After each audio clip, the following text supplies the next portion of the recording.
Well, thank you all for joining us this evening. This is a licensing subcommittee to determine the application by Roxy for Stonebow House. I'll go through our agenda, and there's a few bits of formalities we do at the start, and then we'll go through the main process.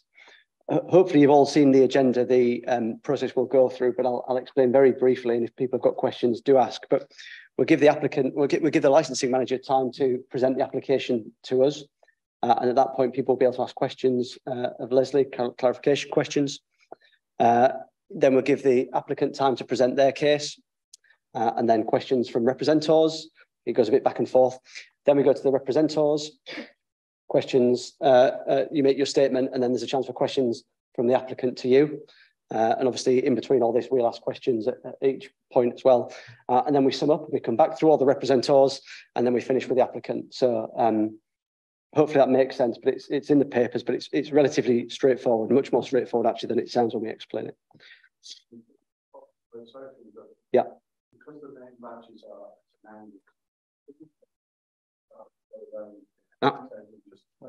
yeah, you've beat me to it. So the next part is introductions. So I'm Councillor Ashley Mason. I'm the chair for the subcommittee hearing today. We've got Councillor Smalley on this side and Councillor Cuthbertson on this side. Moving around our table of officers, we've got Reese, who's our clerk, who's going to be taking the minutes and recording everything down. Who else have we got? We've got Margot, who's here as well, who's from Democratic Services. We've got Sandra and her colleague, who are legal. Sorry. And Jodie are legal advisors to the panel. Jodie might have to go at some point, but Sandra will be with us for the whole duration of the evening. Leslie Cook's our licensing manager. I'll ask the applicant to introduce his team. Christmas guests, Nat from Wordsworth, Ben Craven. Ben Warren. Sorry, Ben Warren. I'm the managing director for Roxy Leisure. Yeah, I'm Matthew Jones. I'm the founder and CEO of the business. Brilliant. And then if you're happy to introduce yourselves as we go around. Yeah. Oh, sorry, yeah. My name's Mike Fieldsend. And if you don't mind me saying, just as we go through, see if I can corroborate people. So you've got your list. You're happy with reconciling that as people go around to know who's at? Okay, that's fine. Sorry, yeah, carry on. I'm Neil Mackenzie. I'm a trustee of the Lady Hewley charity. Yeah, my name's John Horsman. I'm here to assist the representation of the residents of Lady Hewley cottages. Thank you.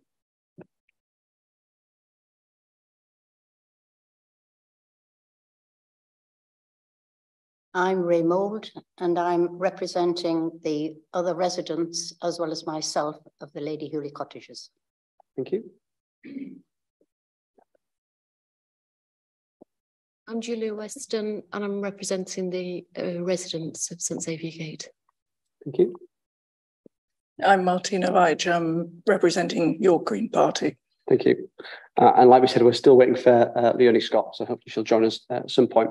Just to say, obviously, the meeting's been webcast, which basically means it's been recorded and streamed on the council's YouTube channel, so people can watch it live or they can go back and watch it.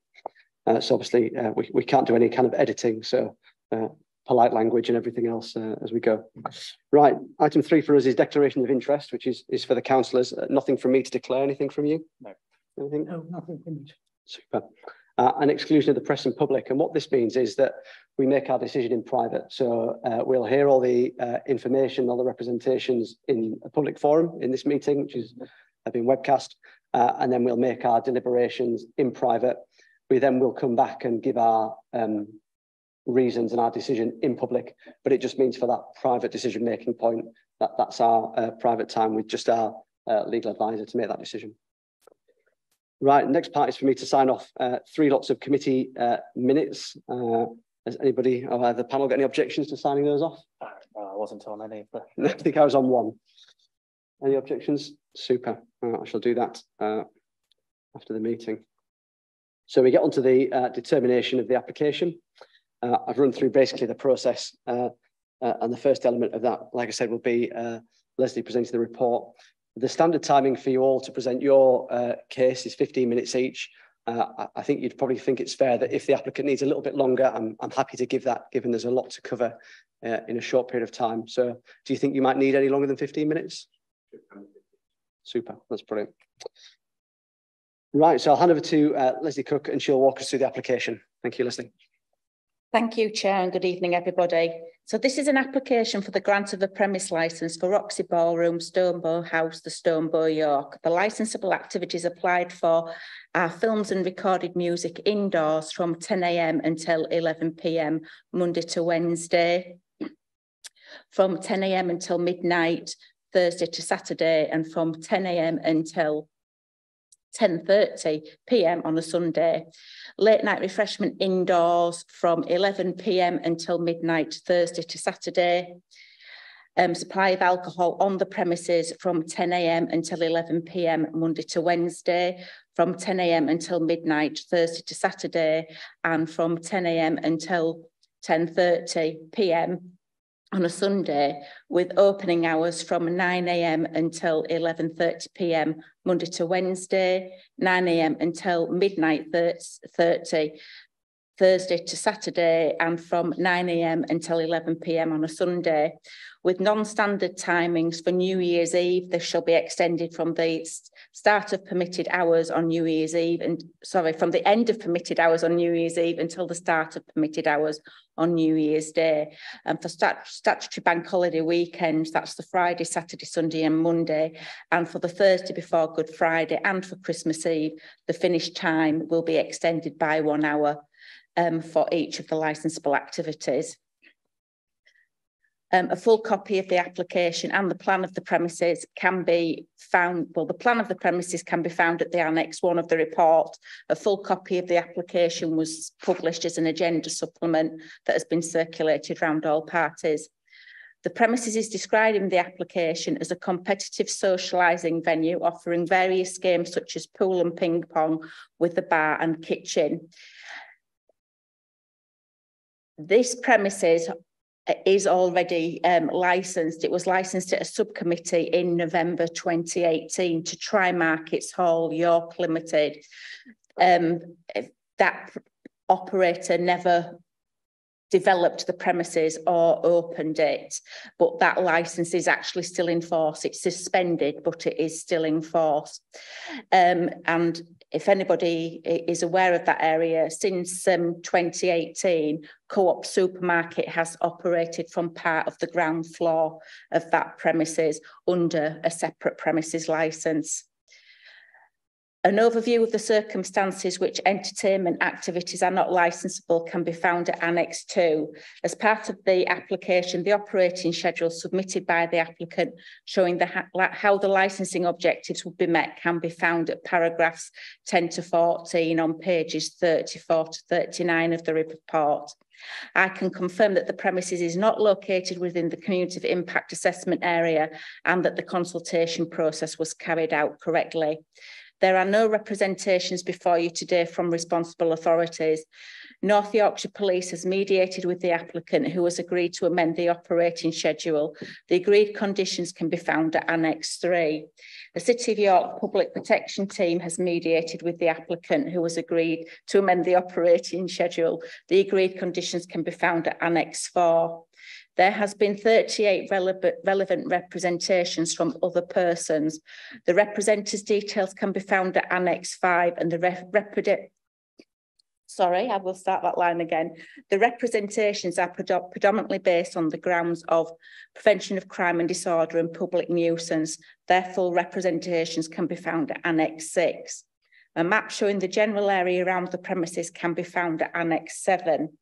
The committee has the following options when making your decision. Option 1, grant the licence in the terms applied for. Option 2, grant the licence with modified additional conditions imposed by the licensing committee. Option 3, grant the licence to exclude any of the licensable activities to which the application relates and modify conditions accordingly. Option 4, refuse to specify a person on the licence as the premises supervisor. Option 5, reject the application. Again, since the report was published, an agenda supplement with further information provided by the applicant has also been provided to all parties. That's a brief overview of the report, Chair. Thank you, Leslie. So we go to questions. So, Mr. Rees, gave you any questions of the licensing officer? No, thank you, Chair. Thank you. And then this is where it gets a bit more complicated, but I'll ask in the order I've got it here, which might not be the order you're all sat around the table. But Raymond, you're obviously in two capacities. Any questions on either of those? Yeah, I'm just going to go through in the order I've got your names, just so we get so I can tick as we go off. We know we've covered everybody. So Neil McKenzie, your questions. Martin Weech. Oh, sorry, Martina. Sorry, I'm blind. Super. Michael Fieldhouse or Field End? No. Julia. Yeah, just a question to clarify. What I realise the application is not for vertical drinking. What is the definition of vertical drinking? What does that mean?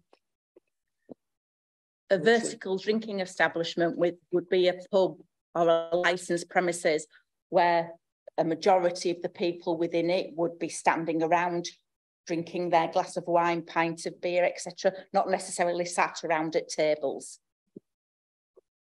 Thank you. Councillor Cuthbertson, any questions? No, thank you, Chair. Councillor Smalley? No. Super. Right, we now move on to the applicant, and it's their time to present the, yes? Oh. Chair, Mr. Yes, sorry, because you're a witness, you don't get the right, I'm afraid, to ask questions, but you'll have your chance to speak when the person you're being the witness for has their chance to speak, if that makes sense. Sorry. Right, on to the applicant now. So yeah, 15 minutes, Mr. Reesgate, to present your case. And if you do need slightly longer, then that's no problem with us. Many thanks, Chair. Can I just confirm that you've had an opportunity to look at the supplementary documents? Perfect. Thank you very much. So in my presentation, I'll cover the following areas: a brief background of the operator, the application, the representations received, and then a brief summary. So today we see the granting of the application as applied for with further agreed conditions with the police and public protection. I will refer to it later, but as you're aware, there is currently an existing premises license in play at the premises. Can you just be quiet, please?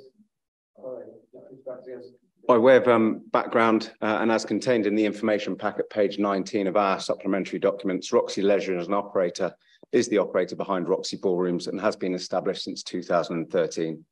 Currently has 17 operating sites across the UK, with 2 new sites opening during the rest of this year. Roxy Leisure has had granted and does operate in the cumulative impact zones. Indeed, it has one here in the York CIA with its Coppergate licence. A copy of that licence can be found again in our pack. The other CIAs that it operates in include Liverpool, Leeds, Bristol, Cardiff and Edinburgh. Roxy Leisure has never had a premises licence reviewed, nor indeed any enforcement action taken against them within those years and across those premises licences. As can be seen from the email from the landlord, page 39 of our supporting documents, premises has been empty for over 5 years now. So if granted, not only will it need to rates being paid, but also further employment for the city. The Roxy management team consists of Matt Jones, the CEO. He's been in the industry for 19 years and indeed holds his own personal licence. Indeed, Ben Warren, the managing director, who again, he has 20 years experience in the industry, and again, he holds his personal licence. So a vastly experienced and qualified team to promote the licensing objectives. It's the style of operation of this premises that's key to this application. As we will see from the plan on page 47 and the large plan that you've been given, it is mostly taken up by gaming area. Indeed, and indeed, if I could turn you to page 35 of the main pack, the premises, there is a condition offered that the premises shall not operate as a bar or vertical drinking establishment or nightclub, and all licensable activities authorised by this licence shall be ancillary to the main function as a competitive socialising venue with at least 50% of the floor space being dedicated to gaming areas. That was page 35. There is no dance floor, and again, that's reflected in the plan. And again, in the information pack, up to 50% of total revenue is made up from the gaming revenue, and a further 8 to 10% being food. Just by way of an example, for example, if you wanted to go and play pool, it costs £16 an hour to go and play pool within a Roxy ballroom. This, we say, falls in line with the council's objective set out in paragraph 1.16 of your own statement of licensing policy, namely encouraging a variety and mix of high quality licensed premises that will appeal to a broad spectrum of people, including a well-used city centre day and night that is safe and accessible to all. A lot of their custom is pre-booked, and indeed it's used heavily for corporate and team building events, as you'd understand, in competitive socialising venue. The venue represents a different way to socialise at any time of the day without the focus being alcohol-led, with the activities in competitive socialising being the attraction. Roxy Leisure Limited won the Best Bar None Award in Nottingham last year, supporting the fact that they truly are a premium operator. Again, referring back to the information pack, it will give you a feel of the layout and indeed how they operate. In terms of training, the company has a training and culture manager who is in place and oversees all training. Managers must attend a 6-week in-house training course, and indeed every member of staff at Roxy has to attend at least a minimum of 2 weeks training. This training is both in person and online on a recognised flow training system, and all that training is recorded on the Roxy training platform. As a premium operator and in line with paragraph 846 of the section 182 guidance, liaison did take place with the key responsible authorities prior to the application being submitted. This can be seen in our supporting documents 3 to 8, where we liaise with the police, the licensing authority and environmental health. And indeed a site meeting took place on the 27th of June. In addition, the operator also put up an information poster alongside the blue notice, providing further information about the application to residents or those that were interested. And again, that can be seen at page 11 of the supplementary documents. This initial liaison and continued liaison has meant there are no outstanding representations from either the police or public protection. The extra agreed conditions can be found at pages 53 and 55 of the main agenda pack, and I'll come back to those later. As the committee will be aware, and as set out paragraph 915 of the section 182 guidance, it is for the specialists in the field to make representations, i.e. the police in relation to crime and disorder, and similarly environmental health for noise nuisance. And we say that due consideration has been given in relation to crime and disorder and nuisance by the relevant experts, and that by way of the additional conditions agreed, the licensing objectives can and will be promoted. There's also been pre-hearing liaison with residents. As soon as the company was made aware that there were the number of representations that there were, we sent out a letter inviting them to a meeting and a presentation, and this was given by Ben on the 22nd of August and was well attended. At the meeting, the fact sheet was given out, so there's a fact sheet also containing your papers to the residents to give them a better understanding of the offering. The fact sheet dealt with many of the key issues that have been raised within the representations, and that fact sheet can be found at pages 13 to 17 of the supplementary documents. It should be noted that there was a positive response to the meeting, and a couple of follow-up emails confirmed the same. There was also liaison with Rachel Muskell, the MP. She was invited to attend the meeting, but couldn't attend. She then wrote to us, and we then wrote back again offering a meeting, but unfortunately she couldn't meet in person. So Matt had a Zoom meeting with her on Friday and provided the further information, the fact sheet, and ran through that with her so that she had a full understanding of the operation. Moving then to the application itself, as has been set out by Ms. Cook, and again, page 33, licensable activities from 1000 to 2300 Monday to Wednesday, 1000 to midnight Thursday to Saturday, and 1000 to 22:30 on a Sunday, with the opening time 0900 or half an hour after the licensable activities. As mentioned, there is already an existing premises license for the premises. Its hours are similar, and it should be noted that should this application be granted, that the landlord has confirmed that they will surrender that existing premises license for Market Hall. It should also be highlighted that at this stage, any operator could just have that license transferred to them, and it would mean that the footfall and a greater capacity venue would be available because there's no gaming area on that red line plan associated with that premises license. In terms of the promotion of the licensing objectives, there is a substantial operating schedule to support this application, and the license, if granted, will be heavily conditioned. These conditions were based on the already granted Roxy venue in York CIA, and so they are very robust. And indeed, if I could just turn you up to page 35, just to walk you through them quickly, if that's possible, please. So in relation to crime and disorder, paragraphs 11.1 to 11.10 deal with a comprehensive CCTV offering. Paragraph 11.11 relates to the daily record register for door staff. Paragraphs 11.14 to 17, comprehensive incident report register. 11.21 confirms that food will be available until 2200 hours daily. Then if I could just flick you to page 53, and that's the agreed condition with North Yorkshire Police. And that being that on Thursdays, Fridays and Saturdays and Sundays before bank holidays, there'll be a minimum of 1 SIA door staff from 2200 hours. They'll also be factored in on any race days, and that all other times the use of door staff will be risk assessed by the premises. So that's page 53 for that condition. As mentioned already, there's also a condition confirming that the premises will not operate as a nightclub, vertical drinking establishment, and that over 50% of the premises must be made up by gaming. Then looking further on, so up to page 36 now in relation to public nuisance. Sorry, page 55. I've gone wrong there, sorry. And these are the agreed conditions now with public protection, so not the ones at 35. But just in summary, queues will be managed and there'll be signage requesting the customers leave quietly. There's an agreed noise management plan found at page 57. So the way that York work is instead of listing out all the conditions, they prefer to see it in the relevant plans, but you will all be aware of that. A direct telephone number should be publicly available for the manager, so should there be any issues.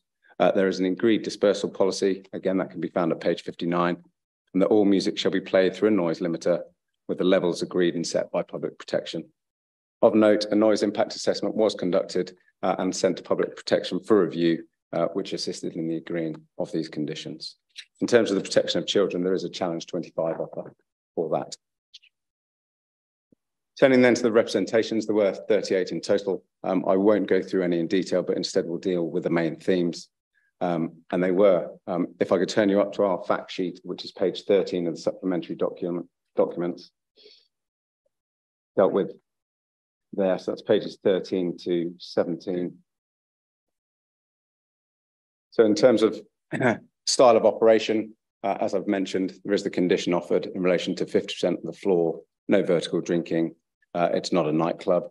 In terms of loud music, music levels are appropriate for this style of trade. It's not a live music venue or a nightclub. There will be a noise limiter and those levels will be agreed by public protection. And indeed, this is conditioned. The operator is also aware of the planning condition that relates to it too. In terms of hen and stag do's, concerns have been raised in relation to these. The premises does accept hen and stag do's. These will obviously predominantly be stag pre-booked and clear instructions are therefore sent out. As stated, gaming is not cheap, so people come very early if they're going to use them due to the price pinch involved, as it were. And in cases across the whole estate, they have a consistent approach to hen and stag parties in that any drunken or rowdy behaviour is simply not tolerated. And distasteful dress is not welcome, and management reserve the right of admission, and that goes out in all the pre-booking information. In terms of crime and disorder, given the style of operation, the premises attract those that want to come and game and have fun, doing it with their family, friends and colleagues, not people going out looking to drink. The company has never had a premises license reviewed or received enforcement action at any of its premises. There are agreed door staff, comprehensive CCTV conditions, and it should be noted that there's no evidence to support the assertion that this premises will be associated with crime and disorder. The refuse store, the company will ensure that the refuse store is in line with the planning permission. Air conditioning, all plant will be enclosed for this premises, an internal plant storage area, so there'll be no external aircon units for this premises.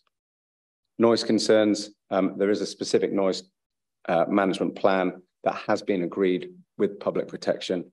But key ones are no glass bottles will be placed outside after 2000 hours at 8 p.m. and waste collection deliveries will be limited to 0800 to 2000 hours daily. In terms of dispersal, signage will be up asking customers to be respectful to neighbours and information on taxis will be given. There'll be a 30-minute wind down period with music being lowered and lights gradually being brought up. And then prior to closing, service points will be reduced on the bar with staff allocated to assist with dispersal and clear up. Again, there's no evidence to support the assertion that this premises will be associated with noise. In terms of litter, the image of Roxy's is very important to the operator, and so any litter associated with the premises will be dealt with swiftly. In particular, in line with the dispersal policies, cleaning patrols will take place at the end of each night around the front doors and perimeter to ensure no debris is left. Smokers, any smokers, there are only a few these days, will be requested to stand to the left of the building and a cigarette bin will be provided to prevent littering. That'll be to the left of the front door. Yeah. Yeah. Oh, sorry. Not to the left of the building. No, sorry, to the left of the front door. Sorry, just to make that clear. In terms of need and justification, need for the premises has been mentioned, as the committee will be aware and as set out in the guidance. Need concerns the commercial demand for another pub premises, restaurant or hotel, and is a matter for the planning authority and for the market. It's not a matter for the licensing authority in discharging its function or for the statement of licensing policy. Committee themselves will also be aware of the extensive powers, including that of review, that are available to the responsible authorities and interested parties alike. Should there be any issues, again, we say that there won't be. There's no evidence to support the allegations made in relation to crime and disorder, and as per the Thwaites case, the decision on whether to grant today must be based on the evidence before you linked to this premises. As per paragraph 6.2 of your own statement of licensing policy, every application should be determined on its own merits, meaning concerns about other premises within the city are simply not relevant to this application. Chair, by way of a brief summary, Roxy Leisure are a premium operator. They have liaised with the responsible authorities prior to the application being submitted and during the advertising period. They also liaised and had meetings with the residents that submitted representations. The style of operation is the reason that there will be no issues with this premises. We say the focus is gaming and competitive socialising. There is no dance floor, there is no live music, there will be no vertical drinking. This premises is not situated in the cumulative impact area. There are no, and the key point, there are no outstanding representations from the responsible authorities. They are the experts in their fields in relation to crime and disorder and public protection. The operator has never had enforcement action or a licence reviewed. The DPS and the management team are highly experienced to ensure that licensing objectives are promoted. Extensive liaison took place, as stated, with both local residents and the local MP. And there is indeed, most importantly, again, an extensive operating schedule with further agreed conditions to ensure that licensing objectives are promoted. As just mentioned, you'll be aware of the powers that are available. And indeed, in terms of the Thwaites case, granting today has to be based on evidence. It's on this basis, Chair, that we ask that the application be granted as applied for with those agreed further conditions with the police and environmental health. Chair, these are my submissions. Matt and Ben are here for questions. I won't call them as witnesses to speak, but only if you have any questions on the operation, please. Thank you. Thank you very much. So we'll go through the representatives that have 5 minutes each to ask questions. And obviously, Ray, you've got two hats again, so happy if you need a little bit longer. Again, we'll go through that order I've got. So, Ray, have you got any questions you'd like to ask of the applicant? Sorry. Here's something I would like to mention.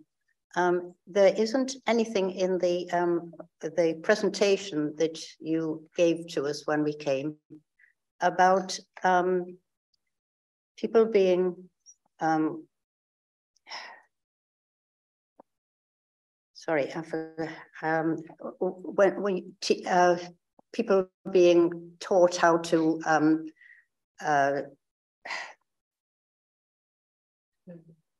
sorry, the training of people. It said you said 6 weeks. And then it also says that you employ people who dip in and out. How can you say both things? There was nothing at all written down in here about the training, but there is about the students dipping in and out. How can you have both things?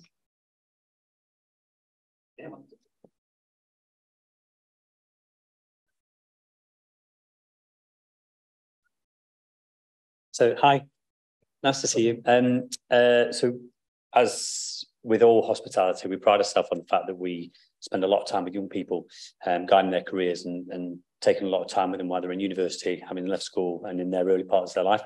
So we support a lot of employees. Some of them will be full-time management, looking for a career in hospitality. For those, we offer broad levels of training that start within the first day. They will go and work in other venues.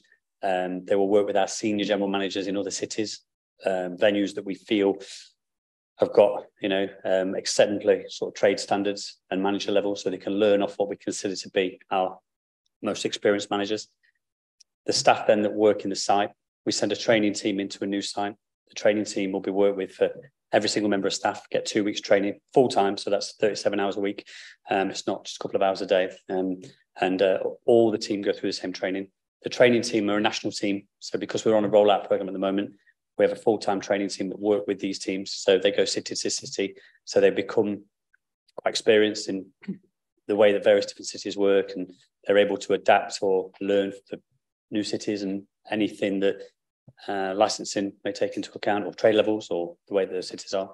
When we talk about people that dip in and out, we support a wide network of university students, some of them that may pause their employment for a certain period of time while they concentrate on their studies or go through exams, which we allow them to do, only to pick up their employment maybe 3-4 weeks later.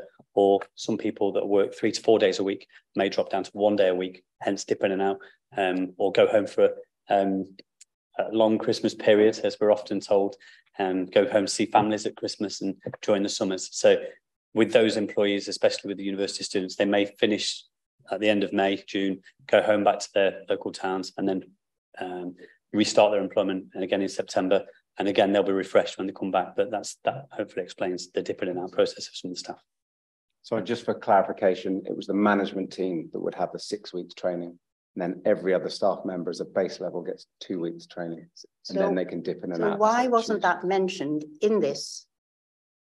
Obviously, I represent Roxy, and it's part of the background. It wasn't put in the fact sheet because there wasn't any direct representation given in relation to the level of training that was received. So the fact sheet was put out, having gone through all 38 representations, pulled out all the salient points as to what we thought needed to be dealt with, and that they were contained within the fact sheet. And that's what Ben spoke on when he spoke with you at the residents' meeting. I obviously am their legal representative, and I try and give the broadest background that I possibly can to the committee and to everybody here so that they can have that understanding. And that's why it wasn't contained within the fact sheet, and that's why you have it this evening. Right. So it's not a salient point that you train people. It is a salient point because it's in here that you have people that dip in and out. I think, to be fair to the applicant, he's given you an answer, whether it's one you agree with or not. I think he's given a really relatively thorough explanation of their model of training. Okay. Have you got any other questions? Yes. No, just wait for you. Yes, please. I best just check. Is that allowed, Sandra? Because this isn't the part where he's been a witness. Well, Chair, it is the representors, the parties who may answer questions under the procedure, not witnesses. Could I just raise a point of order on this then, please? Yeah. Last week, excuse me. Excuse me. Last week, beginning of last week, I was in hospital, and there was a requirement to submit a form online, I believe by Tuesday from memory. Your systems here were not working correctly.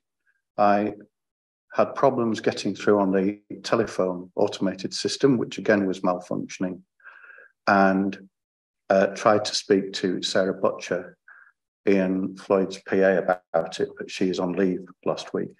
I managed eventually to get a call returned. I do apologise, I can't remember her surname, but one of your democracy officers, Sarah, I think she's called. She's off this week. You're not. Maybe Angela. I can't remember her name. I do apologise. Who assured me on the telephone that I had been put down to speak. Okay. And that she would be raising the problems with the automated telephone system and the website. As a result of my conversation with her, she sent out another email apologising for problems with the system, and said that a hard copy of documents was going to be sent out to arrive Saturday. So that is recorded that there was a problem, which is why I couldn't fill in the form online. I was assured I'd be able to speak. Sandra, any observations? And I would say that I've spoken to the applicants, and we have reached agreement on a lot of things, and it is, I'm sure the applicants would agree, in everybody's interest that I say what I'm wanting to say. But it's got to be a question at this point. It's not. It is a question, yes. Okay. Yes. Sandra, any observations?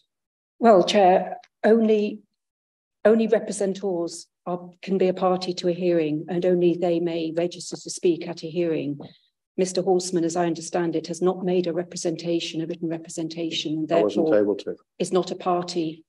Okay. So you've not made any representation during the whole consultation process, the application? Oh yes, I've written in a letter of objection, if that's what you mean by that. Oh, Apologies, I understood that Mr. Horseman was here purely as a witness and has not made a representation. Maybe the easy way to get around this is, do you have any objection if we did give him the right to ask questions? That's fine. Okay. Well, I tell you what, let's leave you to have your own time, and let's see if Ray's got any more questions before we move on. Thank you very much. There's two very easy questions. You refer to the refuse being taken out quite reasonably and held inside in the bins and then put outside. Can you please confirm that in the interest of vermin and rodent awareness, that there will be no loose refuse bags outside of the waste bins? It will all be in the containers so that any attraction for rodents is minimised, and that you would have a policy in situ of monitoring any signs of rodent activity. And what the other question is, very easy. You mentioned about litter patrols around the front at the end of hours. Could you please extend that to around the whole of the perimeter, just to check that nobody's been around and done anything slightly naughty that's not a good image for you?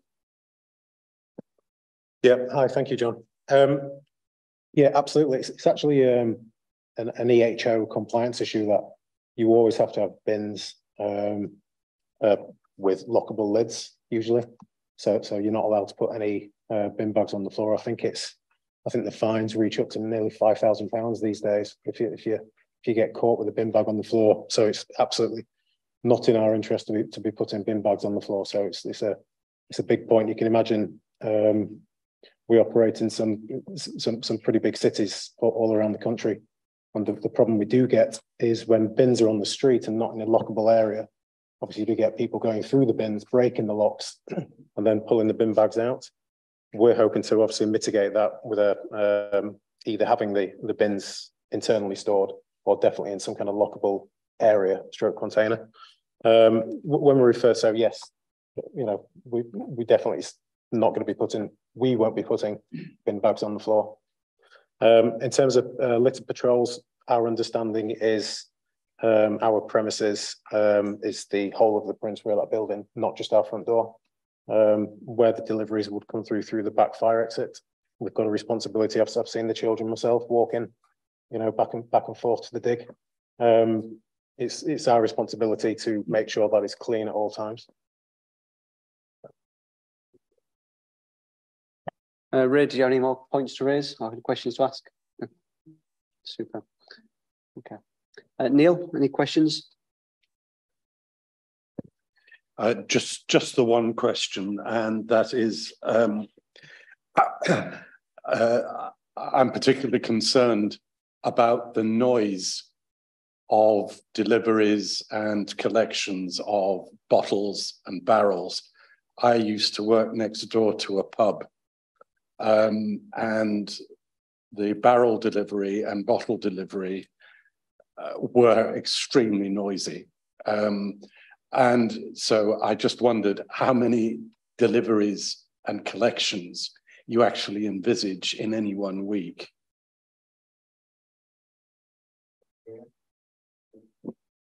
Yeah, thank you for your question. Normally for premises of this size, we would have two sort of traditional sort of beer deliveries.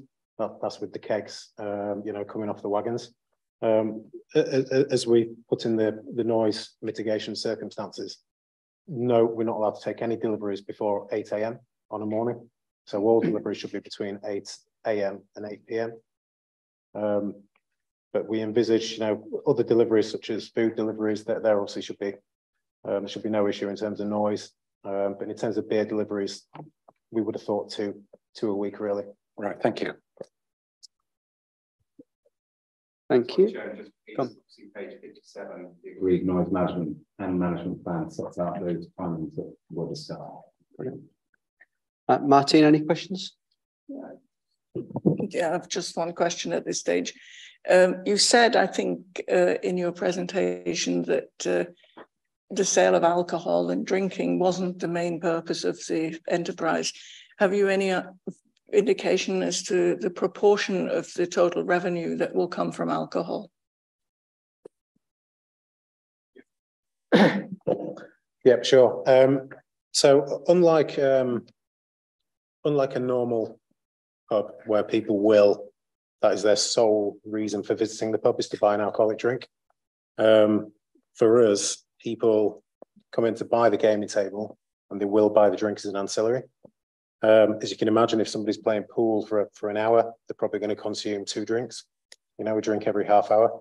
In terms of actual sales mix, it's varying all the time.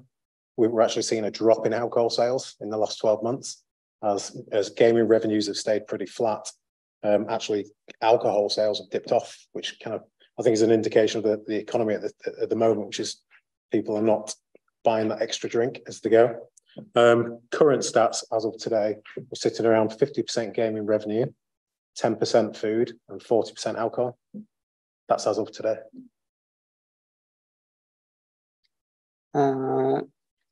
Michael? Just one question. You stated that at least 50% of the area will be given over to gaming. Looking at the plan, could I turn that on its head and ask how much of the plan, what percentage of the premises is being devoted to sitting? Because looking at the plan, and given that you've already said that when people are playing games, they will have a drink, it does seem to me there'd be an awful lot of vertical drinking. So obviously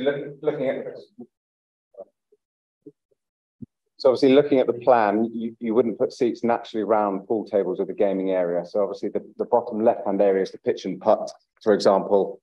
You've then got the pool tables. You've then got the shuffleboards and the like. So the area around the bar with the seating would be sort of if I was going to say drink focus, that's where you'd go to get your drink and where you may wait until it was your turn to go and game. And then obviously, if you look at the upstairs, very similar. Downstairs, you've got the shuffleboard areas and the like, and then a sort of bar area with the tables where you would wait until you were going on, as it were. If that makes sense. Yes, it makes sense. That's really the point I was making. I agree with you. I mean, when we're around gaming skittle alleys and things, it would not be appropriate to put seating areas. But therefore, if people are drinking, they are by definition vertical.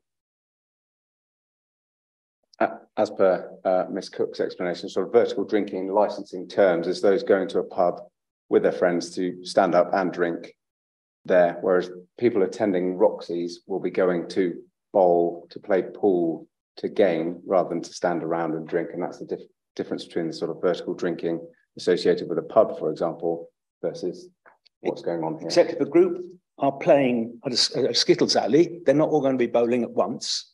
Those who are not bowling, I put to you, may well be drinking.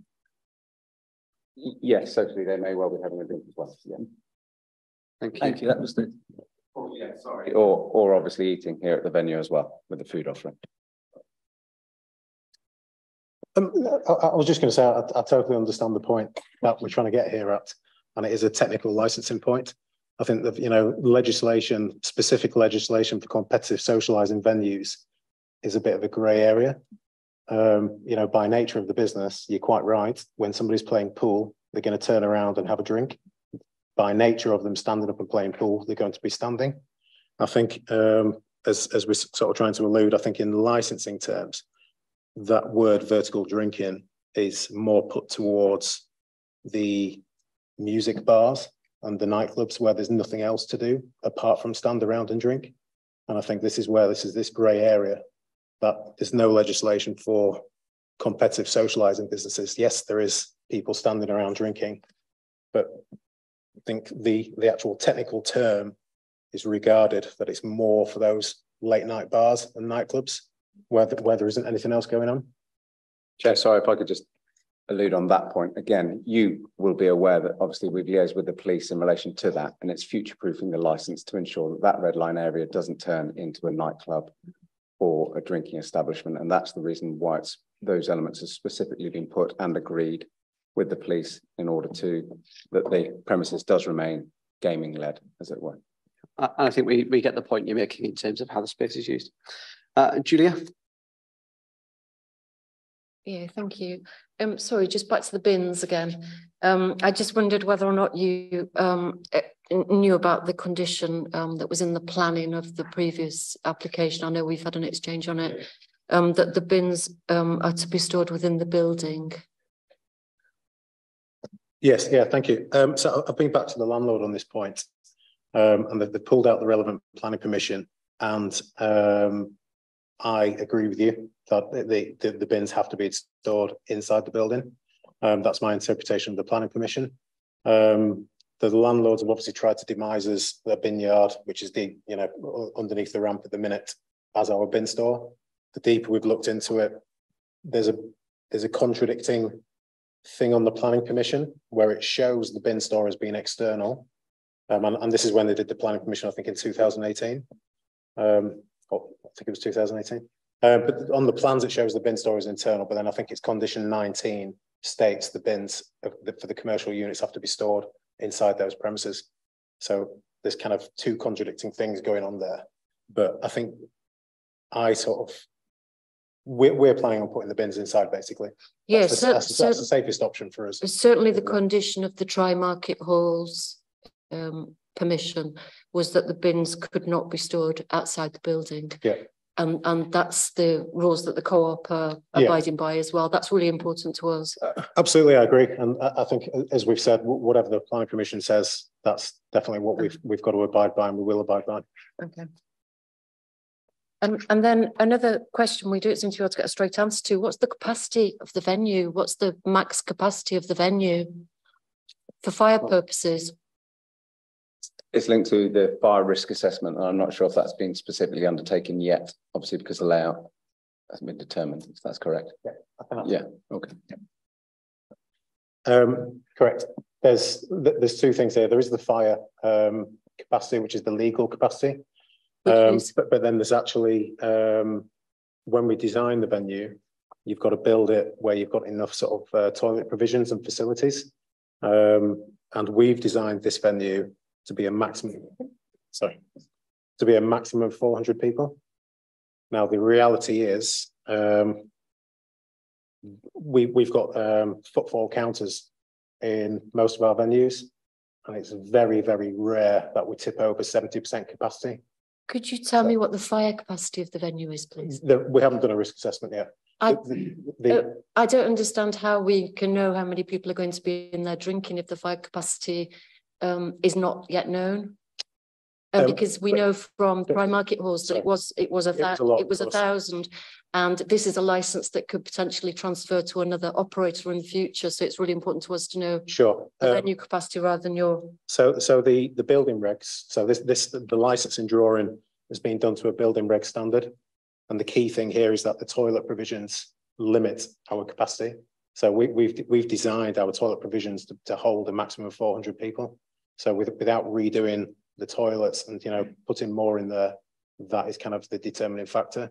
The reality is if we took out all the gaming tables, correct, you know, with the fire capacity, there's enough fire doors in there to accept a lot more, but then they would have to build more toilets to cope with that provision. And I think with the point being, with being able to transfer the license to anybody else, I think we have, it could only ever be on this license a competitive socialising venue with at least 50% floor space taken up by gaming tables. That was the condition agreed with the police. So we could transfer it to a similar operator to us, but we couldn't transfer it to somebody who's going to rip all the tables out and make it into a nightclub without coming back here and applying for a new license. Okay, my point is that it wouldn't come back to a license hearing if you wanted to double the number of toilets in that venue.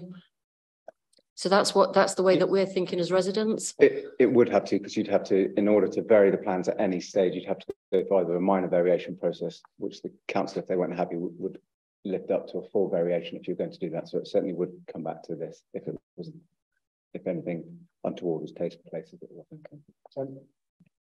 Sorry, just one last question in relation to the protection of children. The only thing that you've mentioned is the Challenge 25. As residents living there, we see other child protection issues. The dig is on St Saviour Gate, and they welcome children's parties all day long, every day, 7 days a week. I live in the End Terrace house. I've got children who live there. In the past, they haven't been able to sleep at night because of drunks and all sorts of things going on in the street. Have you considered the children that live nearby in the homes? and the children that use the bus stops outside the entrance? Yes, of course. And sorry to mix the two, obviously you're dealing with noise there in terms of children. And again, that has been addressed. We've liaised very closely with public protection in that there is a specific noise management plan that deals with that to ensure that there isn't noise, and indeed a specific dispersal plan as well. Again, so yes, we have considered that in terms of children, but that would come under public nuisance rather than protection of children. Protection of children is a challenge 25, which means that anybody that looks under the age of 25 will be challenged in the venue and asked to leave if they can't prove that they are over 18. The noise mitigation policy didn't mention any residential homes other than the ones above in Stonebow House. And I wonder whether or not you considered Lady Hewley's or the residents on St Saviour Gate or indeed Hungate. Yes, they were covered in the noise impact assessment, but obviously you deal with the nearest noise sensitive premises, and those would be the ones in the floor above, and that's where it was focused. Thank you very much. Councillor Cuthbertson, have you got any questions? Thank you, Chair. Just one. I don't want to labour the point about training, but you said your national training team comes and visits the premises for 2 weeks. Is that right, or? So when we open any premises, we have an openings team that work with the venue. They work for a lot longer, to be honest. And their only role within the company is to start the process. Get the operation off the ground. To some degree, yeah, to make sure it's all consistent. Once they have finished, that's the openings team. Our other trainers, our in-store and national trainers, if you like, have run a completely separate program, which is constantly updating every part of the business, whether it be food training, drink training, licensing training, health and safety, due diligence, security, cash handling, you name it, and they do everything. I was just wondering how it applied to staff who joined sometime after the opening team had been, and then stayed with you for 3 or 4, maybe 5 or 6 months. Could they possibly miss a training session in the middle of that? So each member of staff, we run an online portal called Flow Training, which represents each member of staff. When they join the rotoring system, which is a system called Workforce, they automatically join the training program. Part of the area operations managers, part of the head office team and the training managers is to monitor the competencies that go through this flow training. Every member of staff is encouraged to complete certain modules and training within certain periods of time. Every member of staff has one-to-one meetings within every 3 months, coffee catch-ups, chats, liaisons. There is a huge wide range of resources available to them. There is extra training for people that we feel may have been with us a long time and maybe need refreshed. There's certain standards within the venue that are all monitored through digital and online and visits in person, and various different agencies that pop into the venues, whether it be the EHOs, whether it be a trail system that we use to monitor daily activity in the venues. Everything from the toilets being checked every hour is done on a digital system that gives us records for years and years past to tell us when things have been checked, signed off, all backed up by CCTV, all backed up by flow training, all to give us 17 venues across the UK that are running a consistent system. And we can monitor all of that from head office. Okay, thank you. Thank you. Just to follow up on that, I suppose what Councillor Cuthbertson was probably getting to is the fact that it's fair to say it isn't 2 weeks of full-time training then, in terms of you're in a classroom, it's a bit of e-learning, bit of learning on the job, but it's over a 2-week period. New members of staff for new venues, they will get a 2-week dedicated training. And then people that join the business at further down the line, a month down the line, they will all get that training through the same modules. But obviously, because the business is live, they will get the training through a series of the online modules and one-to-ones. Nobody goes into the business until they've completed all the primary parts of the business, which is the health and safety, the licensing objectives, noise mitigation, looking after various people. They all have to do a certain amount of training before they can work in the business. Well, Councillor Smalley. Thank you, Chair. Just a couple of questions. One is just, I guess, about your other premises. Are they on a similar licence? And I guess I've only just now sort of properly refreshed myself on, I guess, where they are. And I guess some are in sort of shopping centres, but I guess ones that are are there any that I guess similar in terms of the local geography to this application? And I guess, yeah, I mean, could you, I guess, talk to that, and then I've got a follow-up as well. Yeah, I suppose the most similar would be Cheltenham, albeit it's not open yet. So we open in 2 weeks. But we managed to get a license there early part of this year. Again, agreeing very sort of similar conditions. There's a lot of residents directly behind the unit, which was a former New Look that we took. In terms of the size of the city, I don't, you know, most of the others are kind of, I mean, all city centres have residential. I mean, I acknowledge it's different to York, you know. It's there's a lot more sort of young professionals, high rises, that sort of thing. We're aware of the challenges around this unit. Thank you. And I guess, is that a similar size, sort of in terms of footprint? And going back to the capacity question, sort of Cheltenham. Cheltenham's actually larger. I think this unit in square feet is 18,000 square feet. Cheltenham's 30,000. Thank you. And finally, Chair, just my final comment, I guess, relates to the point Julia was making as a representative. In terms of on page 57, the noise mitigation and management plan, the build mitigation, I guess you talked about sort of soundproofing of the karaoke rooms, which I guess, yeah, is obvious. You don't want to be hearing people wailing away whilst you're doing other things. Has the actual building, I understand it's gone through refurbishment, is there, I guess, any level of soundproofing around the exterior of the building outside of the karaoke rooms? So in the planning permission, again, it's quite a clear condition that the noise is not to exceed background noise from 1 metre away from the facade or the glass of the building. So we've had an acoustician come in for a noise test to do some tests, and there's going to be, well, there has to be some significant improvements on the building for our operation.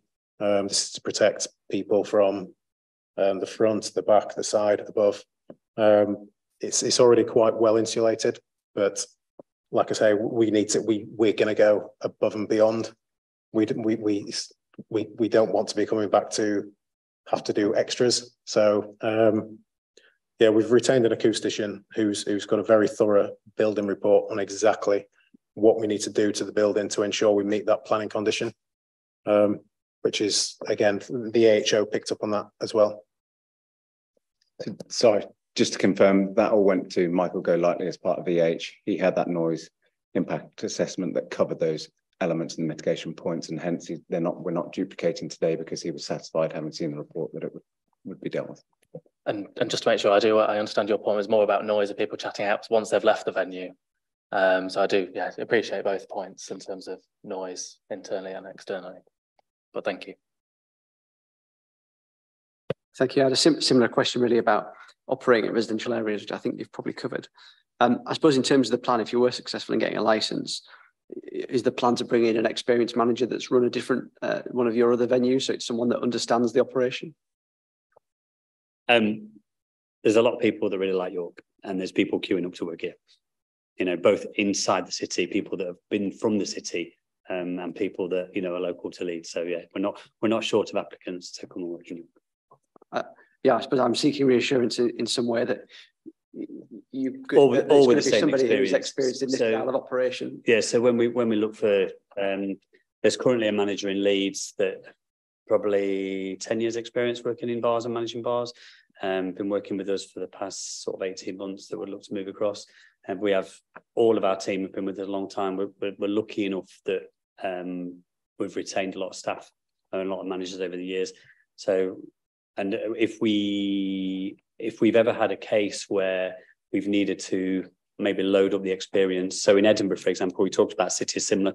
Edinburgh's got, you know, great demographics, wonderful city, but a lot of people that were interested in working in Edinburgh, and one of the managers moved up there for a year to get the business off the ground, to ensure it was done correctly, and then she's since trained the management team up there to ensure that they were, and she, you know, she's ready to come back down to Sheffield to help out in a site in Sheffield from October. So certainly when it comes to the experience, making sure that people have got the right experience to go and lead the team correctly, we won't be short of experience to do it, and we wouldn't hesitate to put the right manager in as well. And we're chatting earlier about the turnover and where the money comes from in different areas and how you can kind of count footfall and know how many people are in at what time. I was interested really if you know how many people do just use it for drinking opposed to gaming, and is there times that people don't game, or how does that model look like, I suppose, in terms of through the day? I think if you was to go, it becomes really obvious, that it's like going to the cinema and not watching a film. You just wouldn't go to the cinema for a bowl of popcorn, so to speak. There's just no relevance, to go in, to be surrounded by all this activity, to stand at the bar and not involve yourself in it. Occasionally people do, but it's not cheap, so it drives out. There's no offers, there's no happy hour, there's nothing to drive people there solely for drinking. And most people visit for the gaming. So when, like with us all, we frequent places on a reasonably regular basis, but we go there for the primary reason. You go to a theme park for rides, you go to play to a mini golf course, play golf, and so predominantly people come for gaming. Super. And Sandra might say this is the wrong time to ask this question, but I'll ask it. Obviously, you've said 400 is the size you've built the venue for, and obviously there's some concern from representatives around what is the real, not the real capacity, but what could it be, I suppose, if you just wanted to go for it and fill it full of people. Is 400 a number if we were managed to grant a license that you'd be happy being conditioned? 400 is more than enough, mate. Yeah, more than enough. Thank you. Right. That leaves us on from that part of the meeting, and I'm conscious that we've been sat here for an hour and we're about to go through a period where you all get your 15 minutes and then the same chances of questions. So I think probably what the wisest thing to do is, before we get into that part, is just have a 5-minute comfort break. If you want to get a drink, use the toilet, and we'll start again in, we'll come back here for 22, if that's okay. Thank you.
Brilliant. So we now get on to the point where we hear from those that have made a representation. So just bear me 2 seconds while we get to that part of our script. And we'll work ourselves basically down in that same order that we had people down. And we've agreed that John is able to speak and the applicant's happy with that. So John, we'll call you at the right time. But first, Ray, if you want to speak, you do get 15 minutes, and obviously you're speaking on as two different people, one representing a group of people and one as an individual. By all means, if you want to combine that into one thing, you can. If you want to separate them out, you can. But you've got half an hour, I suppose, to do it. Hopefully, you don't need that long, but that's the time you have got if you wanted it. No. What I think would be a good idea is I'll read the statements from the residents first of all, and then I'll pause after that, and then if there's anything you want to say, and then I should go on and read out my own, and then that'll be all of the residents. Okay. So you want me to begin now? Yeah, go ahead. This is your time now. If you want to do the residents first. Okay. Thank you. I was encouraged by the leader of the council to represent the Lady Hewley residents. We live in close proximity to Stonebow House. Individuals have chosen one particular incident to relate. They cover the licensing objectives, public safety, prevention of public nuisance, crime disorder, protection of children. The first is a record of sleep deprivation caused by a nightclub, reverberating sound during operating hours. After management left at closing time, their drunken groups of revelers continued to shout, climb into the cottage grounds, urinate and worse. This lady said, "I cannot contemplate living like this again." Next one is, I live in a cottage with a porch, which has been used as a toilet, leaving excrement on the steps. I've also witnessed drug addicts using needles on 2 occasions, once on my front doorstep and once in the porch. On other occasions, there has been drug paraphernalia left on the porch steps, as well as sprayed blood up the walls. After the nightclub closed, a cocktail bar opened, attracting large crowds. The noise into the morning hours was terrible, as well as puddles of vomit, which still happens due to the many hostelries in close proximity. I live in a cottage parallel with Stonebow. Presently, much noise emanates from the road, created by crowds of students returning each evening to their accommodation over the road. There is enough noise in this vicinity without attracting more crowds to the area. Lady Hewley cottages are offered as a tranquil sanctuary for traumatized individuals. One resident was at her wit's end, caused by constant noise day and night by her belligerent neighbour in the flat below, situated in the Groves. Having been offered a cottage by the Lady Hewley Trust, she thought her remaining days would be peaceful, but now she lives with the anxiety of noise disturbance all over again.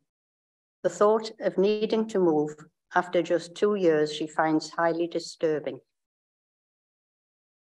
Residents parked on St. Saviour Gate had the roofs of their vehicles jumped on. The car of a Lady Hewley resident was wrecked and rendered unusable. After leaving the Duchess nightclub, the drunken perpetrator was caught, prosecuted, and received a custodial sentence. The cost for all the damaged vehicles 10 years ago was approximately £25,000. In the very recent past, the resident's wing mirror was smashed by youths fighting in the street. One resident uses a mobility scooter to reach the main shopping area along St. Saviour Gate. Already the pavement is regularly blocked by service vans parking partially on the pavement in the taxi rank, the rear wheels resting on the dropped curb, rendering it unusable for pushchairs and disability aids. This is the same area as the proposed deliveries through doors marked "Keep Clear," where crocodiles of children pass to go to the dig. I came to live here 2 years ago on the understanding that Lady Hewley Cottages were a peaceful place in which to retire. I have lived in Low Petergate for 45 years, where I ran a business. So I have experienced firsthand the disruption caused by the constant barrage of noise from loud music, noisy deliveries, and rubbish removal lorries way into the night, and of course, boisterous drunken revellers. Consequent to this, I worry about the possible impact that the Roxy Ballroom will have on my stress, sleep patterns, and safety. The Methodist Care Centre charity, which serves breakfasts to the homeless, causes a regular necessity for a police presence.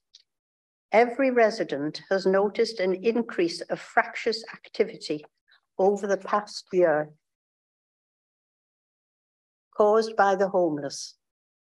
On the weekend of the 19th, 20th of August 23, the police conducted a crackdown on antisocial behaviour in St Saviour Gate and the surrounds. I recently witnessed 2 large police vans and an ambulance parked in the taxi rank, the officers attempting to contain a man causing noisy mayhem observed by his comrades. This is where Roxy Ballroom's deliveries and waste are intended to enter and exit the building. It doesn't bode well for ease of access by residents or the public when so many activities must be conducted in one limited area. In conclusion, it has been noted by residents that the venue is not to be regarded as family friendly, which does not conform to city centre policy.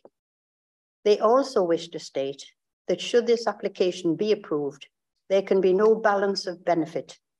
Roxy Ballroom gains from alcohol sales and a nighttime style economy which lasts all day and into the morning of the next, whereas the residents permanently lose the amenity of their homes all day and into the night, to which they are entitled 7 days a week. In the event this application is approved, we collectively demand that the most stringent controls are imposed within the building and outside in the surrounds of Stonebow House. Thank you. Thank you. So I suppose at that point, is there any questions from the applicant just based on those representations? No, thank you, Chair. From you, Councillor Cliffordson? No, thank you, Chair. Smalley? No. I suppose my only question is, given what you said at the end there, is you've obviously heard what the police and the council's mediation has been around what they think are stringent controls. What is it you think above and beyond that would be needed? One of the things that was mentioned earlier was that there would be a telephone number. I think there are people who have already dealt with this. I wasn't living here at the time when these nightclubs were open. I came just afterwards, thank goodness. But other residents have told me that they couldn't get through. As soon as they tried, it just went on and on all night. There was absolutely no point in trying to call. Thank you. Does there anything you would want to say in response to that? Yeah, I would. Obviously, the unit that operated there before us was a nightclub. Nightclubs operate in a completely different way to us in terms of their main trade of business. Their main trade of business is to fuel as much alcohol into people as possible. They tend to not open from until 10 p.m. at night, and their main trade of business is from 10 p.m. at night until 3, 4, 5 in the morning. Obviously, different operators operate in different ways. I can assure you, we are much better operators. We have much better management teams. We care. I don't think the other nightclub, I know the other nightclub operator from other venues that they've got in York. And I just think we would do a much better job at communicating any issues between us. Thank you. I think just to reinforce, they've set their stall out. They're posted next to the blue notice. They've had a letter to the residents, a meeting with the residents, and obviously here now Thank you. Right, Ray, do you want to give your representation as you? Yes. Thank you. Right. This one.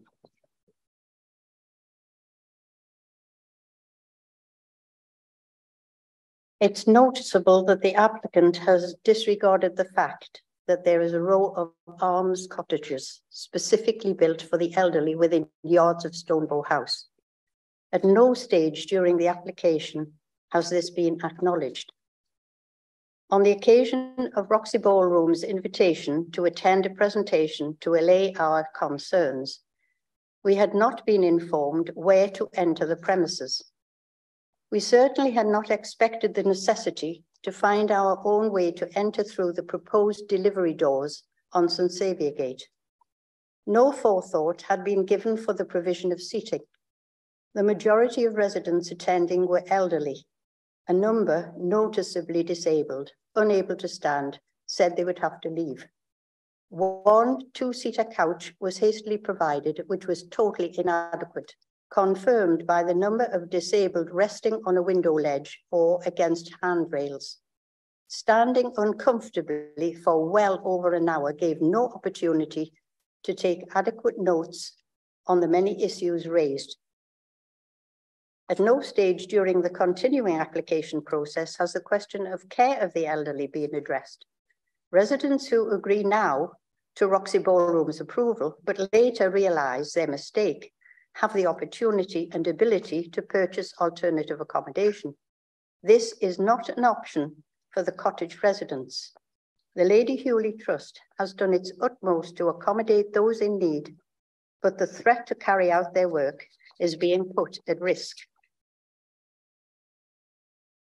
Everyone living in Lady Hewley cottages has an exceptional reason for being there.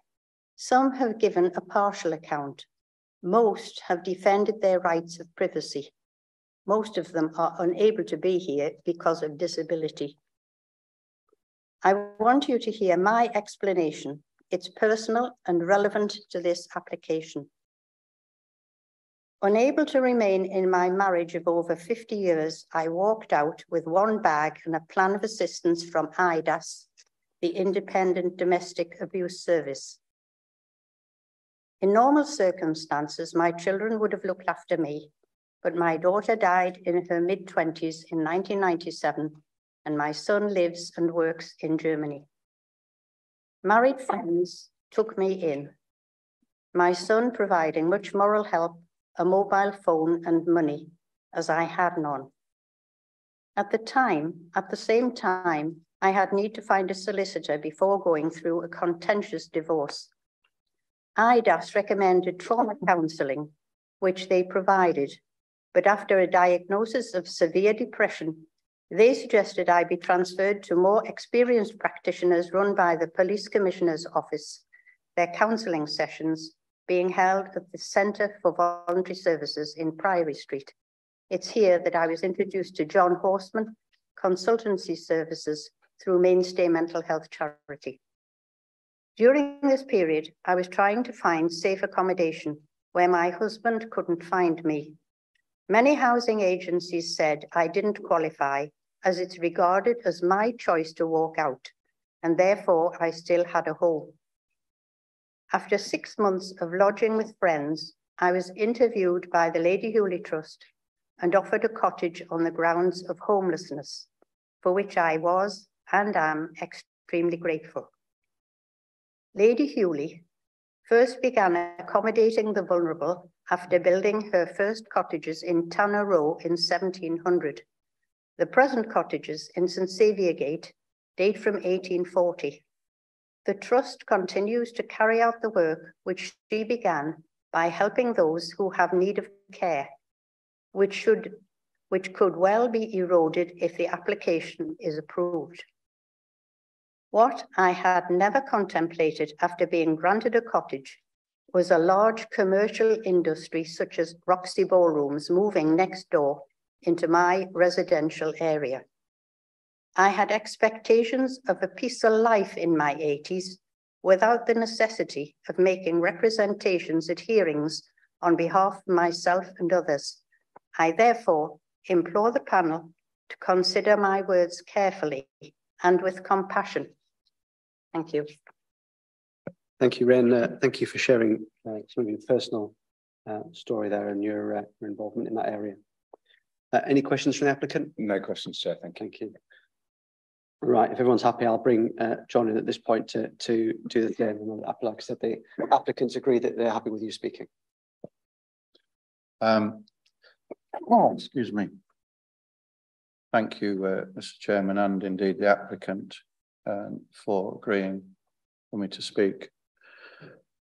As Ray has just mentioned, my involvement with the Lady Hewley cottages began on the previous application from Tri-Market Halls.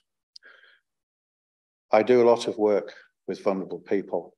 I practice voluntary law work, and my own life has not been the easiest, so I have an understanding for their position and compassion.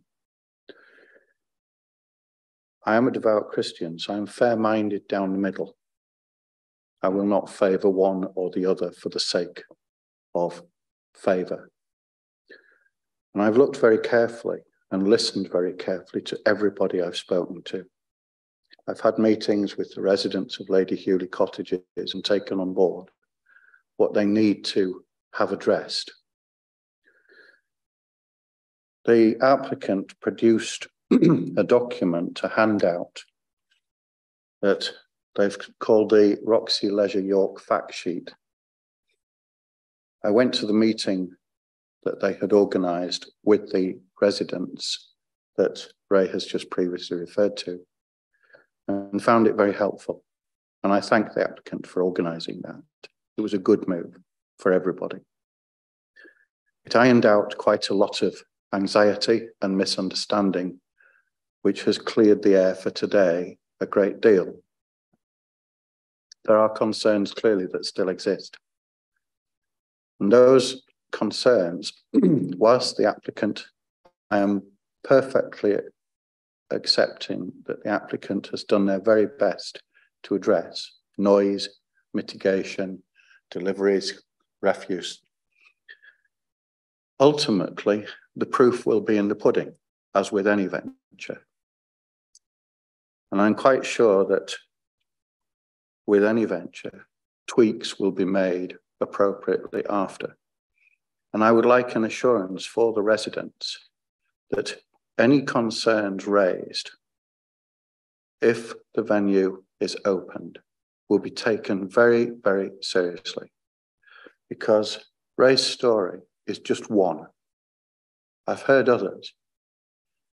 I was a trauma team commander on a critical care rescue ambulance for 27 years, and I have seen life.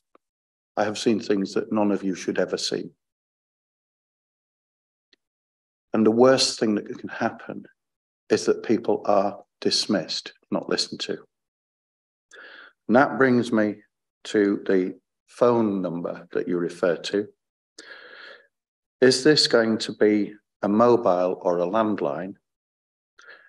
And is it a general number or the duty manager who will have that line dedicated to them so that it vibrates in his trouser pocket or his shirt so that he knows it's ringing and it doesn't, as previous concerns have been expressed, get ignored or not heard? And I think that's a very poignant question to be answered. I feel, and I've spoken to the residents about this, that you've done your best to answer the questions raised. I don't doubt that. I think that your application is a responsible one. But before I say that on the face of it, it is a sound application, I would like you to give assurances to the planning committee that not only are you most willing, but you would feel supportive of this document and the assurances given in it that you've reiterated today are set down as terms and conditions that are binding. And as you've put them in here, I don't think you have a problem with that because I've spoken already. And I think that would provide a great deal of peace of mind. So I would seek from you an assurance for the residents that if there are any matters that arise, if the license is granted, that need to be, shall we kindly say, tweaked, addressed, that you will willingly meet with the residents, perhaps not just a phone call, but go and see them, because these residences are within 40 yards of the premises. They're much closer than you realise. I've measured them very carefully on aerial maps. The closest resident is just 40 yards away. These are ancient buildings. They don't have double glazing. You can't fit double glazing. They're historic buildings.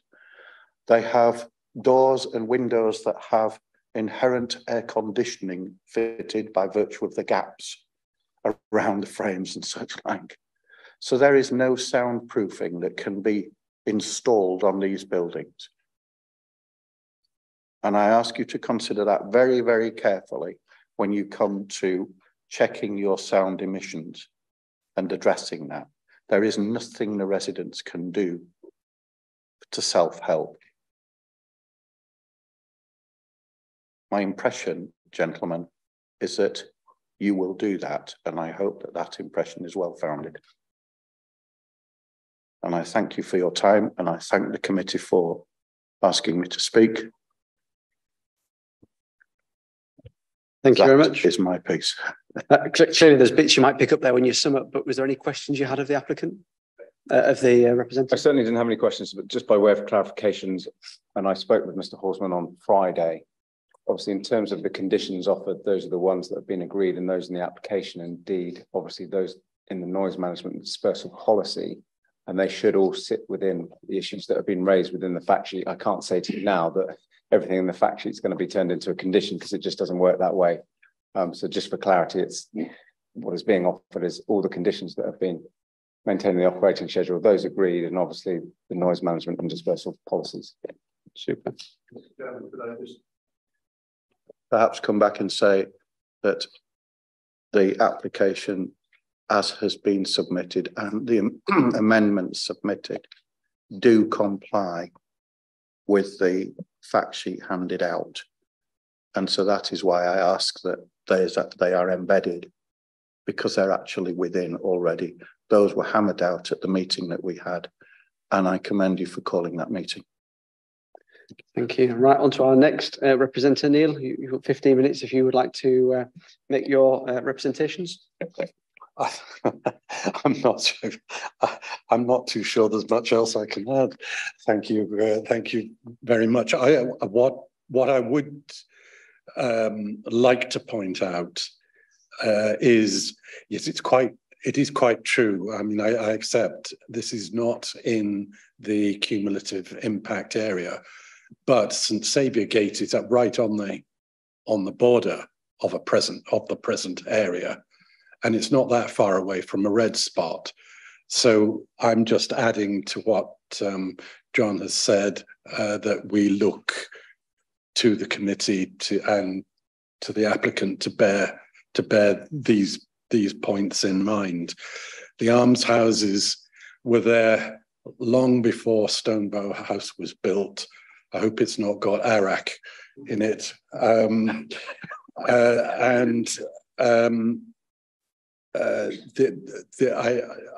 do want to reiterate my concern on behalf of the trustees for the residents. I am not so much concerned about the noise pollution from disbursement of people from Roxy. I am concerned, as I said, I work next door to a pub. I am concerned about that noise pollution.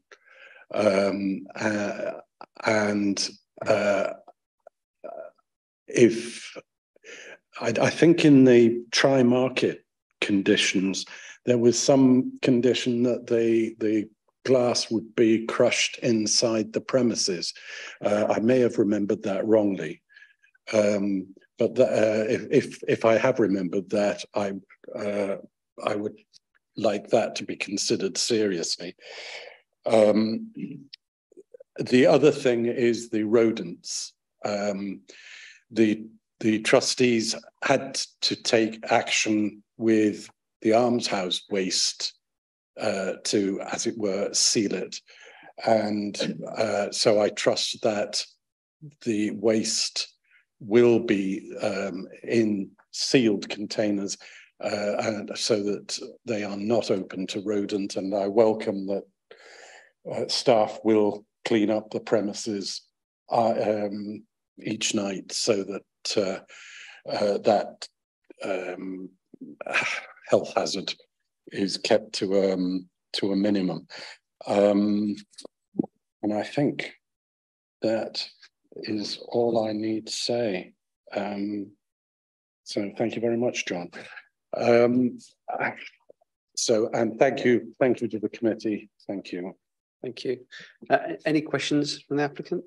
Chair, no questions. I've got clarification on the telephone number point if you want me to deal with that now, or yeah, why not? If we could, if I could just turn you to page 57, that has got the noise mitigation management plan. If we could therefore offer a mobile telephone number for the manager on duty will be made available in operational hours to residents in the vicinity. An email address for the area manager will also be provided. Brilliant, thank you. Any questions from the committee, Neil?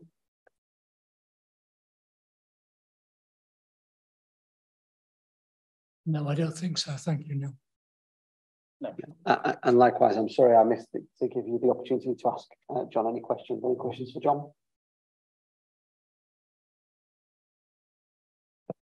No, except to say that it's very clear that you speak for a considerable body of experience, and I understand the faith that you have to have in terms of a solution to this problem for yourself and fellow representatives.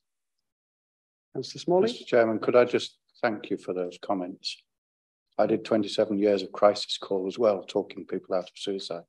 I never lost one, but it does give you an insight into people in the most desperate situations. And I thank you for that recognition. Thank you. No questions. Thank you. Brilliant. Right, thank you, Neil. Right, where do we get to on our list? Martine, I think you're next. If you want to make your representations. Thank you. I'm speaking on behalf of your Green Party, of which I'm the Vice Chair. We don't want to come across as the anti-fun party. We think that having fun, having a party, enjoying life is important, but there is a time and a place for that. And it has to consider the impact it has on the people who live in the vicinity. And I think, having listened to Ray, I don't actually need to add anything to that. I think it's incredible that you were prepared to share that story with us, and it tells us and you all that you need to know and why this is such a problematic application. Roxy Leisure markets itself as bringing the playground to the bar and as being the home of booze and balls. This is a key point that I want to raise. The strapline projects a drinking culture, in my view, and it has a little bit of an aggressive undertone, I think. I don't think that the double meaning of balls in the strapline is entirely accidental. And I think the application has to be seen in that context. I could go through the details of what others have already said, but I won't. What I do want to do is to focus on the issue of the cumulative impact of this application should it be granted. We've heard, and it's true, that the actual venue is actually just outside the cumulative impact zone, but it is as adjacent to it as it could be. And it is quite clear from the council's own publications on this that is an area of significant impact in terms of antisocial behaviour. I think it's important to recognise that on the front of the Stonebow building is a very sizable bus stop, which is used extensively all the way through the day. I use it on a regular basis. There are crowds of people. The pavement is full. The idea of having large or even small groups of inebriated individuals, and we've all seen inebriated groups of individuals all the way around the centre of York. We seem to be the home of stag and hen do's. On that bus stop, with kids waiting for the buses, with older people waiting for the buses, with people with shopping, just fills me with dread. I walked from Stonebow to here tonight, and at every point of that short walk, wherever you are, you can look around you and you can see at least 2 places where you can get alcoholic drinks. There is no shortage of drinking holes in York. Do we really need another one that is going to accommodate up to 400 people? And incidentally, the number of chairs you suggest will be in them suggests that if at least half of those people will be standing when they're drinking, unless they're doubling up on the chairs. Do we really need it? Is it going to add anything to York as a historic city that serves its residents and the visitors? I think it doesn't. I think it will make a situation with antisocial behaviour, with vomit on the street, with urinating in corners, just worse. And the fact that it's going to impact so directly on the residents who live that closely to the site and are a vulnerable group seems to me to suggest that the applicants, with the best of intentions for the building itself, haven't taken enough notice of the impact it will have on the immediate vicinity. And I think the council should. And I think I would ask the committee to turn this down. Thank you. Thank you, Marianne. We're on. Any questions? I'd probably advise against picking up any other points maybe at now, but just questions. No questions, thank you. Councillor Clipperson? No, thank you for your speech then. No questions. Yeah, nothing from me either. Thank you. Right, Michael, you're next. You have 15 minutes if you need them. Thank you, Chair. Inevitably coming fifth, quite a lot of what I'm going to say has been touched on, but I hope I'll bring a slightly different slant to it. And I've grouped my concerns into 4 different areas. Firstly, this development in a residential area. Not only are there apartments above, but as already has been said, the whole surrounding area is residential and becoming increasingly so. In St Saviour Gate, there are already large numbers of houses and flats, and offices are being turned back into residential accommodation. We've heard more than adequately from the Lady Hewley Almshouses, perhaps not quite enough from about CareSent, but that is right opposite the delivery door of what Roxy are proposing, and both the almshouses and CareSent cater for vulnerable people. And I think we do owe a duty to vulnerable people to look after them.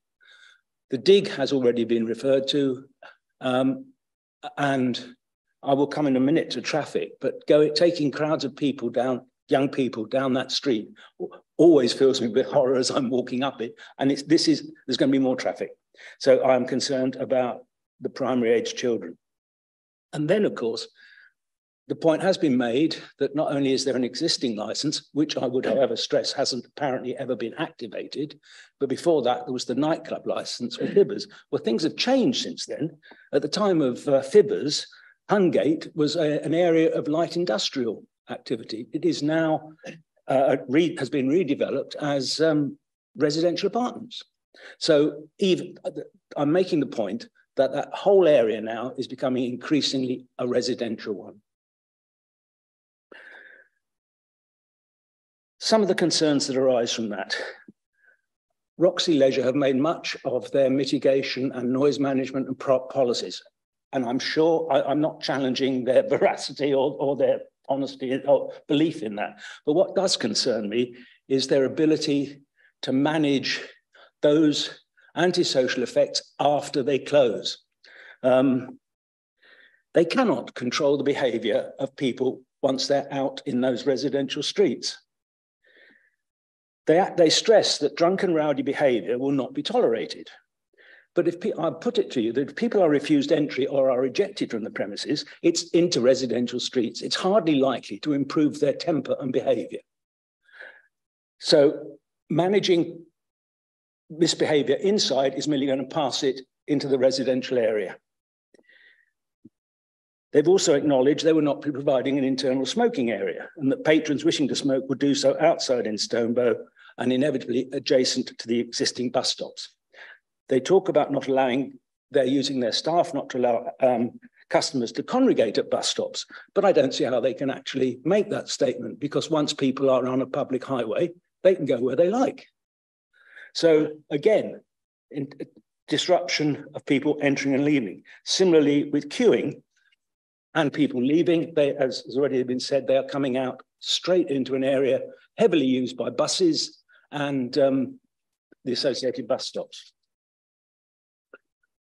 So turning now specifically to traffic, whilst the entry to the venue, as has been stated, would be from Stonebow, when people leave, and particularly late at night, when buses are few and far between, as we all know at the moment, they are likely to make use of the existing taxi rank in St Saviour Gate. This is a narrow residential road and is already plagued by a constant stream of fast-moving taxis. And this proposal would only worsen that situation considerably. I mean, the numbers, 400, well, even if it's only half of them coming out late at night, another 200 people, 50, 60 taxis in half an hour. So coming up a narrow street, which is already over-trafficked. Similarly, delivery lorries unloading into St Saviour Gate, adding yet more traffic to a road that is not totally appropriate for that sort of activity. My third point is something I've called the creepage of drink-based activities. The applicant advertises their operations as booze and board games. They stress that booze is an alternative word for alcohol, but accept that the phrase is chosen specifically to appeal to their target demographic of 25 to 34-year-olds. The advertising slug will clearly appeal to stag, hen, and other drinking groups. The creep, when I first came to York, it used to be called the Micklegate Run, and it was quite well contained within the city. It has already crept into the city centre, and now, and already to my certain knowledge, because having lived here this long, I've got a wide circle of acquaintances. It already, the creep into these young persons-based drinking and gaming venues certainly deters the older demographic from coming into the city during the evenings and at weekends.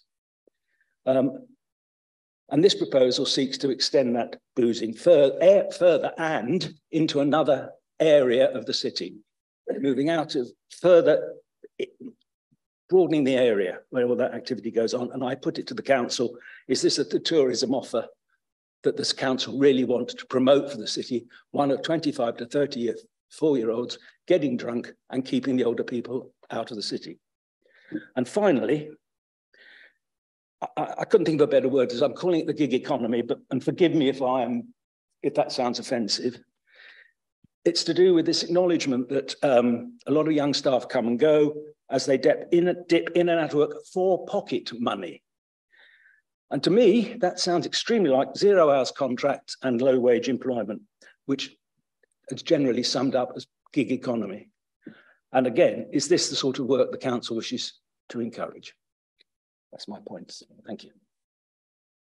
Thank you very much. Obviously, just to point out that we can only consider the licensing objectives, and some of those things don't quite. I understand. I'm not a lawyer. I can therefore I'm not limiting myself to what I know is legal and what isn't. You will know that. That's fine. That's fine. Any questions from the applicant? No questions, Chair. Thank you. Thank you. More questions? Not from me, Chair. One questions. I have a question to Leslie, but shall I save that? Save that, unless it's something really particularly you want to pick up because of what you just said. No, okay, that's fine. Hold it on. Right, lastly, I think, Julia. Thank you. Forgive me if there's repetition in here, because when you go last, everybody's made the points, but I'll just read what I've written anyway. So I'm here to speak on behalf of the residents of St Saviour Gate to explain why we object to this application. St Saviour Gate was built in the early 1700s. My house was built in 1730. And it's grade 2 listed, grade 2 star listed. It's one notch down from Castle Howard. You're not allowed to touch anything. You can't put secondary glazing in, you can't insulate anything. You literally cannot touch the fabric of the house. And what this means is that we have single glazed sash windows, and any noise outside the house carries inside. So if there's a taxi pulled up outside our house, and the driver is on the phone, we can hear the full extent of the conversation. That's how much we can hear. Many of the residents have lived on the street for well over 20 years. Our next door but one neighbours have been there for 25. The ones further down have been there for 30 years. We've been there for 18 years. And we're sort of quite hardy. We know what to expect living in the city centre, and we choose to live here. And in that time that we've lived here, both Stonebow House and Bieber House, the old tax office at the end of St Saviour Gate, have been converted from offices into residential homes. The Great Rail Journeys offices and the NFU mutual offices in St Saviour's House have recently been vacated, and we're expecting them to be turned into residential homes as well. And this sort of shift to residential homes is set to continue with the conversion of Barnett's into residential homes as well. So along with the residents of Lady Hewley's cottages, the Hungate side of Stonebow House is and has always been residential. And this is a fact that we think has been completely overlooked by the applicant in the noise mitigation plan and in the whole application. It seemed to come as a surprise to the applicant that Lady Hewley's cottages were even there, or that real people actually live there and raise their families there. We welcome, as local residents, we welcome the York City Centre vision that states, I think for the first time, first and foremost, our city centre exists to serve the needs of our residents and aims to be family friendly and welcoming to all. To achieve this vision, it's recognised that changes must be made, especially around the issue of, and I quote, threatening or unwelcome behaviour, because it's this behaviour that's stopping the residents and families from using the city centre, particularly at weekends. Whilst the local residents enjoy the buzz of city centre living, we know that there's a price to pay. And we've come to expect a certain level of antisocial behaviour on the street. On St Saviour Gate, this comes in the form of drug dealing on a daily basis. And this happens in Hungate, down the side of Stonebow House. We know exactly where the deals take place. They take place on the steps of the Methodist Church, and these take place in the back alley, which has sort of taken on the nature of a service alley. In the bin stores that are not used for the bins, they're used to do the drug deals. We see it every day. We've stopped calling the police because you can't get through. So these won't be recorded as incidents, but we see it literally daily. The littering and the pavements blocked by delivery vans has already been mentioned. We've come to accept all of this as part of city centre living, but there are limits. And for my family, this limit was reached when our children were unable to sleep at night. They were so tired that they could barely get up to go to school. And this, for us, this led to late night calls, regular late night calls to the police, to break up fights that were happening on the street outside the children's bedroom window, and environmental health to beg them to stop the bottle bins being emptied in the middle of the night. Deliveries all hours, damaging houses and cars. My car was wiped out in that jump-in incident a few years ago as well, and was irreparable. And the lorries beeping with as they were reversing into Hungate to make their deliveries. This was all part and parcel. Since the clubs moved out of Stonebow House, there's been a significant reduction in antisocial behaviour and noise nuisance, and the quality of life for residents has improved. Now, we understand that the applicant is not a club as such, and there's no dance floor. We get that, and we get that half the huge venue is taken up by games tables and all the rest of it. But for us, it's still a venue that is known for loud music, and it's got a business model that is driven primarily by the sale of alcohol. And for us, that adds up to the same thing. It doesn't matter what you call it. It's a club in all but name. Because we're affected by the loud music inside. When the music inside is loud, the voices are loud. And when they come out, their voices are loud as well because they forget to turn the sound down. And fueled by alcohol, it's 10 times worse. It's clear that any business advertising drinks packages that include full bottles of spirits and 24 bottles of beer is not expecting quiet, well-behaved customers. That doesn't go together. The Roxy communication style, and we've talked about this, and I know that you've tried to explain to us what booze means, but we do get that. And what this is, this communication style and the tone of voice, it's loud, it's leery, it's blokey. And so I know it's described on here as ping pong, but we know from your website and what we've read about it, that it's actually beer pong, and it's advertised as get your balls wet. That's the heading over it. So we kind of know what we're getting into here. It's advertised as the home of booze and balls. That's the main headline. And this is the style of communication that is designed directly to appeal to stags and groups of men going out for a big night. And it's exactly the type of visitor that York is trying to distance itself from. It's exactly these groups that give York a bad reputation and are ruining the city for residents, families, and tourists. And now we talk about Roxy offering to make the manager's telephone number available to residents in the case of disturbance. And I just want to say something. This has been tried and tested for many years. As I said, we've lived there through a lot of clubs and a lot of venues and a lot of cocktail bars and all sorts that have been in there, in poetry places, poetry corners. Tried and tested with the previous occupants. And if ever there was an issue with noise, the manager at the venue, he wouldn't notice the incoming call because it was too noisy and there was too much going on.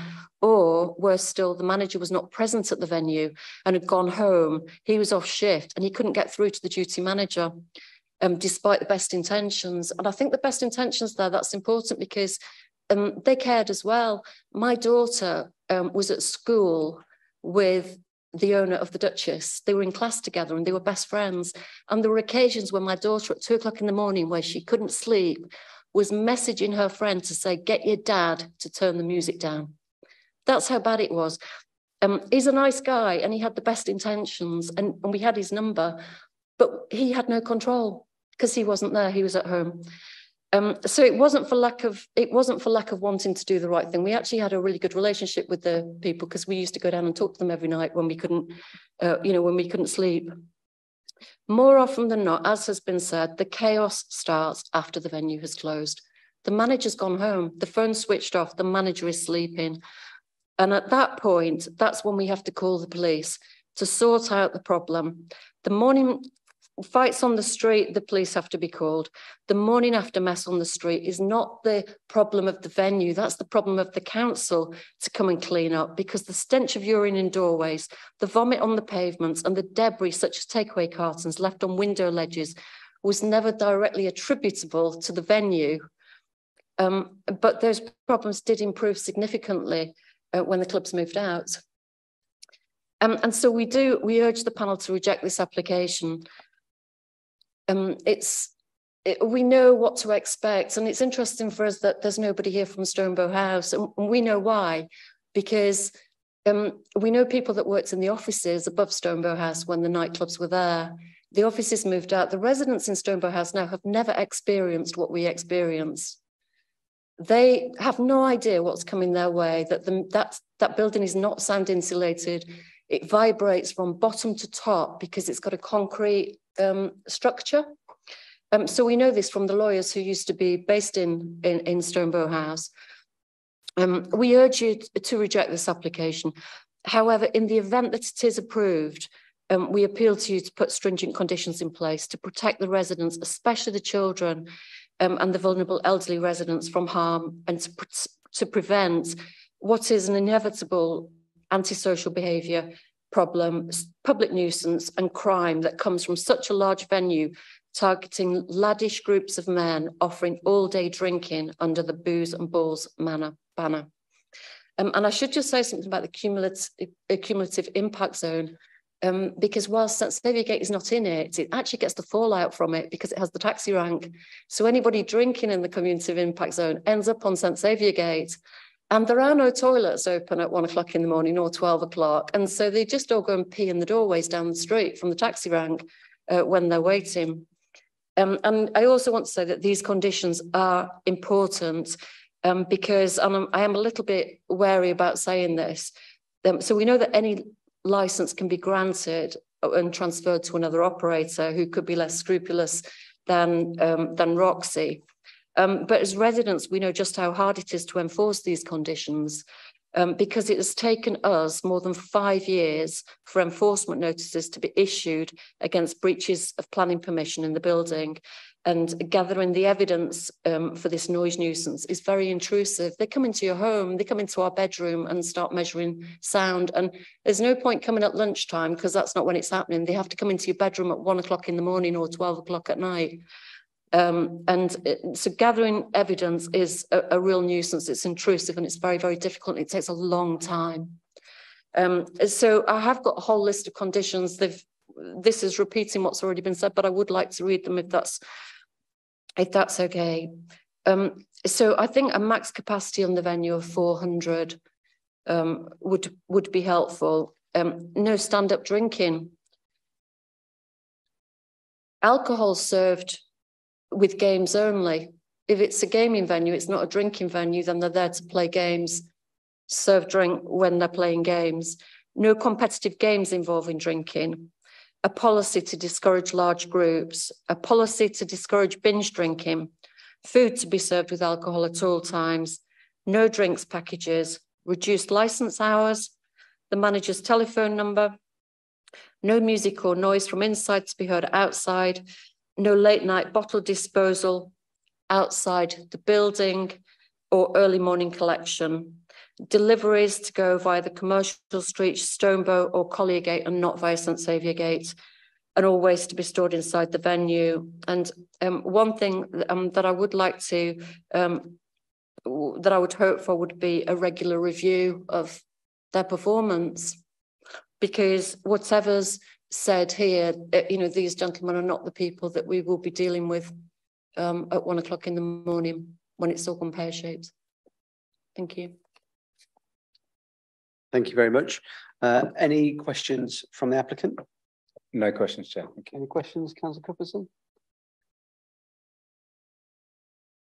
I think the one question I would ask you is what faith do you have that a telephone number given would be answered?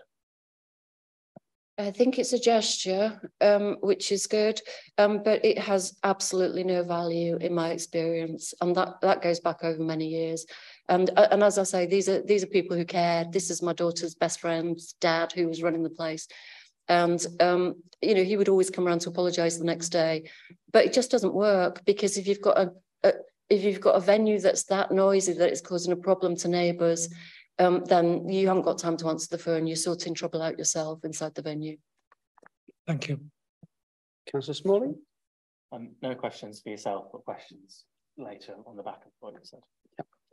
I suppose my only question, I think, really was, when you say you speak for the residents of St Saviour Gate, I wonder if you had a number of residents you speak for. Is it 10 properties, 20, 5? I've got no idea. Just wondered what that looks like.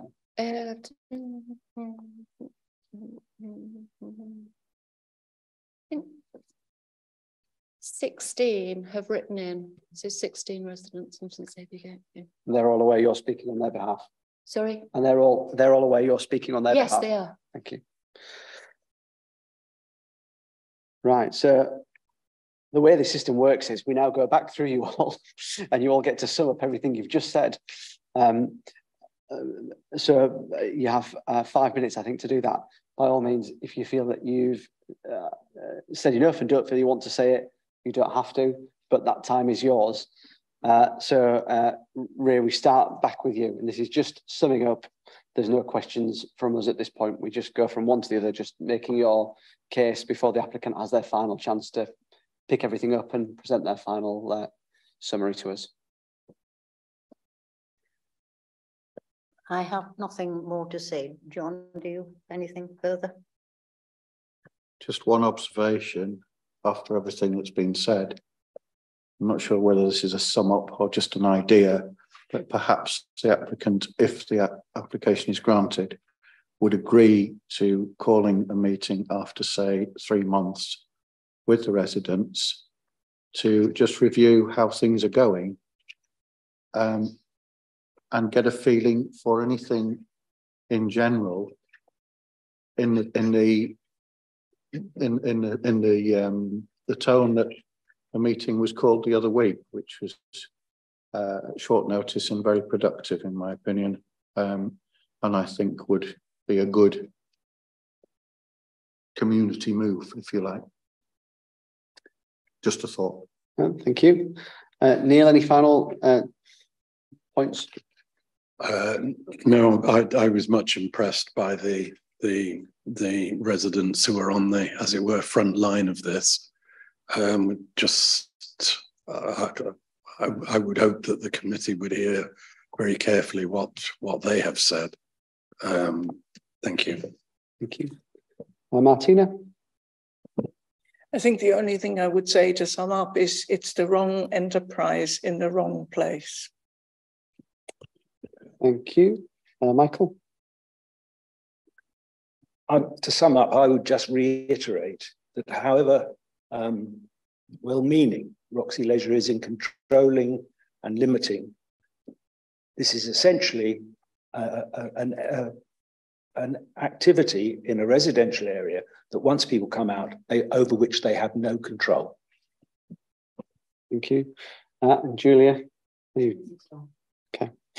Right, over to you, Christopher, to sum up. And again, you've got 5 minutes, but happy to give you a little bit longer if needed, just given you've got I'm sure, a fair amount to try and put into that time. Chair, if I could. Thank you very much. I suppose starting with the communication point, as already offered, it'll be a mobile phone number and indeed an email also. I've just liaised with Matt and he says Julia already has his contact details specifically.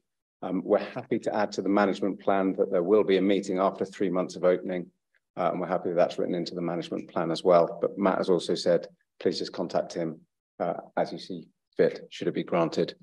Obviously, Roxy, we would disagree. It is a well thought application. A lot of time has been spent looking at it, dealing at it, looking at the location, and indeed they don't invest in areas that they don't think that they can operate specifically and to the best of their abilities and promote the licensing objectives. Obviously, you, Chair, and the committee will be aware that beyond the immediate, and as per the guidance at 2.26, beyond the immediate area surrounding the premises, these are matters of personal responsibility of individuals under the law. An individual who engages in antisocial behaviour is accountable in their own right. However, it would be perfectly reasonable for licensing authority to oppose a condition following relevant representation that requires a licence holder to place signs at exits of the building. So we've done that, and we've done more than that. We've gone over and above. Need was mentioned, and again, I've dealt with that previously. A lot was mentioned about booze and ball games, adult playground, and indeed that was hit head on, and it's covered in the fact sheet. I don't want to go over it because you'll have read it, but it's covered specifically on page 14 and 15. Please explain what you mean by booze and ball games. And again, Matt and the operator have done that. And again, the adult playground, again, linked to sort of a generation and how they do it. And again, in terms of the venue, does it attract crime and disorder? And they have an impeccable record. Simply, they are not a nightclub and it's not associated. You heard an awful lot about fibbers in a previous operation. That's not this operation. It certainly isn't. Known for loud music, again, we would dispute that. It's simply not. They're not known for that. And indeed, there is a condition specifically in there that there will be a noise limiter fitted that will be agreed by public protection. So again, noise won't be an issue from that premises. Drinks packages, yes, there are drinks packages, but those are aimed at the sort of corporate end when people come in, so that they can be looked at. And most importantly, on those points, this application should be taken on its merits and not tarnished with a brush of a previous poor operator. The premises will be sound insulated, and indeed, in relation to the initial condition, my opening, all licensed activities authorised by this licence shall be ancillary to the main function of a competitive socialising venue. So we believe we've dealt with that. Then, just as a general summary, Chair, of the points that we've raised, Roxy Leisure are a premium operator. They have liaised with the relevant responsible authorities prior to the application. A meeting was had, and indeed they liaised to agree those conditions that we've been through. We're not, and I can't stress it enough, applying for a nightclub. They're not 2 or 3 a.m. This is a midnight licensable activities finished on a Thursday, Friday, Saturday. It is not associated with crime and disorder. People come and spend £16 an hour to play pool. It's back to that cinema analogy. You don't go to a cinema to drink, you go to competitive socialise. If the premises is granted, it will bring an empty premises back to life, rates paid, employment provided. The key then is the style of operation, as I've stated, and we say that there will be no issues with this premises. The focus is on the gaming and the competitive socialising. There is no dance floor. There is no live music. It won't be loud. It won't attract antisocial behaviour. Premises is not in the cumulative impact area, so that can be disregarded. And most importantly, obviously, for you as a committee, the police and the responsible authorities in relation to crime and disorder have been liaised with. They've agreed conditions and believe that Roxy can promote the licensing objectives. Similarly with public protection and noise, again, it has been considered. Due diligence has been done. We've met on site with them. A noise impact assessment has been done in terms of the premises itself. And these have all been agreed, and those conditions sit within the dispersal policy and the noise management plan that are part of the conditions. The operator's never had enforcement action taken against it, and that's obviously, you'll see the way that these guys work. They are open and honest, and that's how they will work with the residents. Should there be issues, we say there won't be issues. The DPS and the management team are highly experienced, and therefore the licensing objectives will be promoted. Liaison has taken place already with the local residents, as well as with the MP. And again, it has been agreed that there will be a meeting 3 months after, but there will be contact details given in terms of the mobile number and an email address, should there be any issues at any time. Again, very importantly, there is an extensive operating schedule with the further agreed conditions that will ensure that the licensing objectives are promoted and the premises operates in a manner that it should and will do. As I mentioned, the premises, you as a committee will be aware of the powers available, that of review. Again, we say they won't be needed, but it's there. Should it be required? Again, we say it won't be. And in terms of evidence before you, there was a lot heard about previous operations. This is a new application. And again, your decision today should be based on the evidence before you. On that basis, Chair, we request the application be granted as applied for with the agreed conditions and those offered in relation to the changes to the management plan. Thank you, Chair. Thank you very much. So now it's the final part for the committee just to ask any final clarification questions. I know Councillor Smalley, you said you had some for the licensing officer. Thank you, Chair. The list has grown slightly, but I'll be quick. Guess it might help if I ask the question to Leslie after I've asked the applicant, if that makes sense. I guess just the applicant, and sorry, these are all obvious questions I maybe should have asked earlier. I guess what is the average size of group bookings? If you know that, I guess I know it won't copy across from other venues, but the average size, and I guess how long are they there? So I guess if you book for an hour, people presumably don't often just book for a single hour. You know, are they booking 3, 4 hours? What's the sort of average there as well? So 2 to 4 really main demographic, girls and boys. Great with dates, especially during the week. We see a lot of competitive socialising between males and females during the weeks. After work groups, you know, organised through the booking system, organised via head office, all paid up front. You know, most of them have their own corporate responsibility they have to follow within what they're booking. Limited alcohol, always include food, make sure that the space is sufficient. The amount of bookings our pre-book revenue is 30%. So 30% of what walks through the door is pre-booked. We could provide you with an analytics from across the country with it, but a lot of it is 2s and 4s really. Based on the idea that 2 people play a game of pool, 2 people play ping pong, a maximum of 6 people would get onto a duck pin lane, if they were bowling. Ice curling 2 to 4 really. Karaoke room, really you don't get any more than 8 in a room. So it is really sort of small activities for people that looking to come in smaller groups. So very, very requests for larger groups. Anything over a 15 goes to our sales team and is reviewed by our sales team. So there is no instant access for anything of a large group. And then thank you. And then following on from that, when, I guess what I'm trying to discern is when they sort of leave, I guess when the average group would leave. So I guess what is the sort of peak time that people, I guess midweek and then at the weekend would sort of depart from the venue, the average? Midweek, most of our venues open at 3 o'clock midweek. Peak times would be 4 till 9. And then the most dispersing, after sort of 10 o'clock midweek, there's a few people playing games, that's pretty much the attraction. I dare say it, but it's not very easy to play table tennis after a few drinks.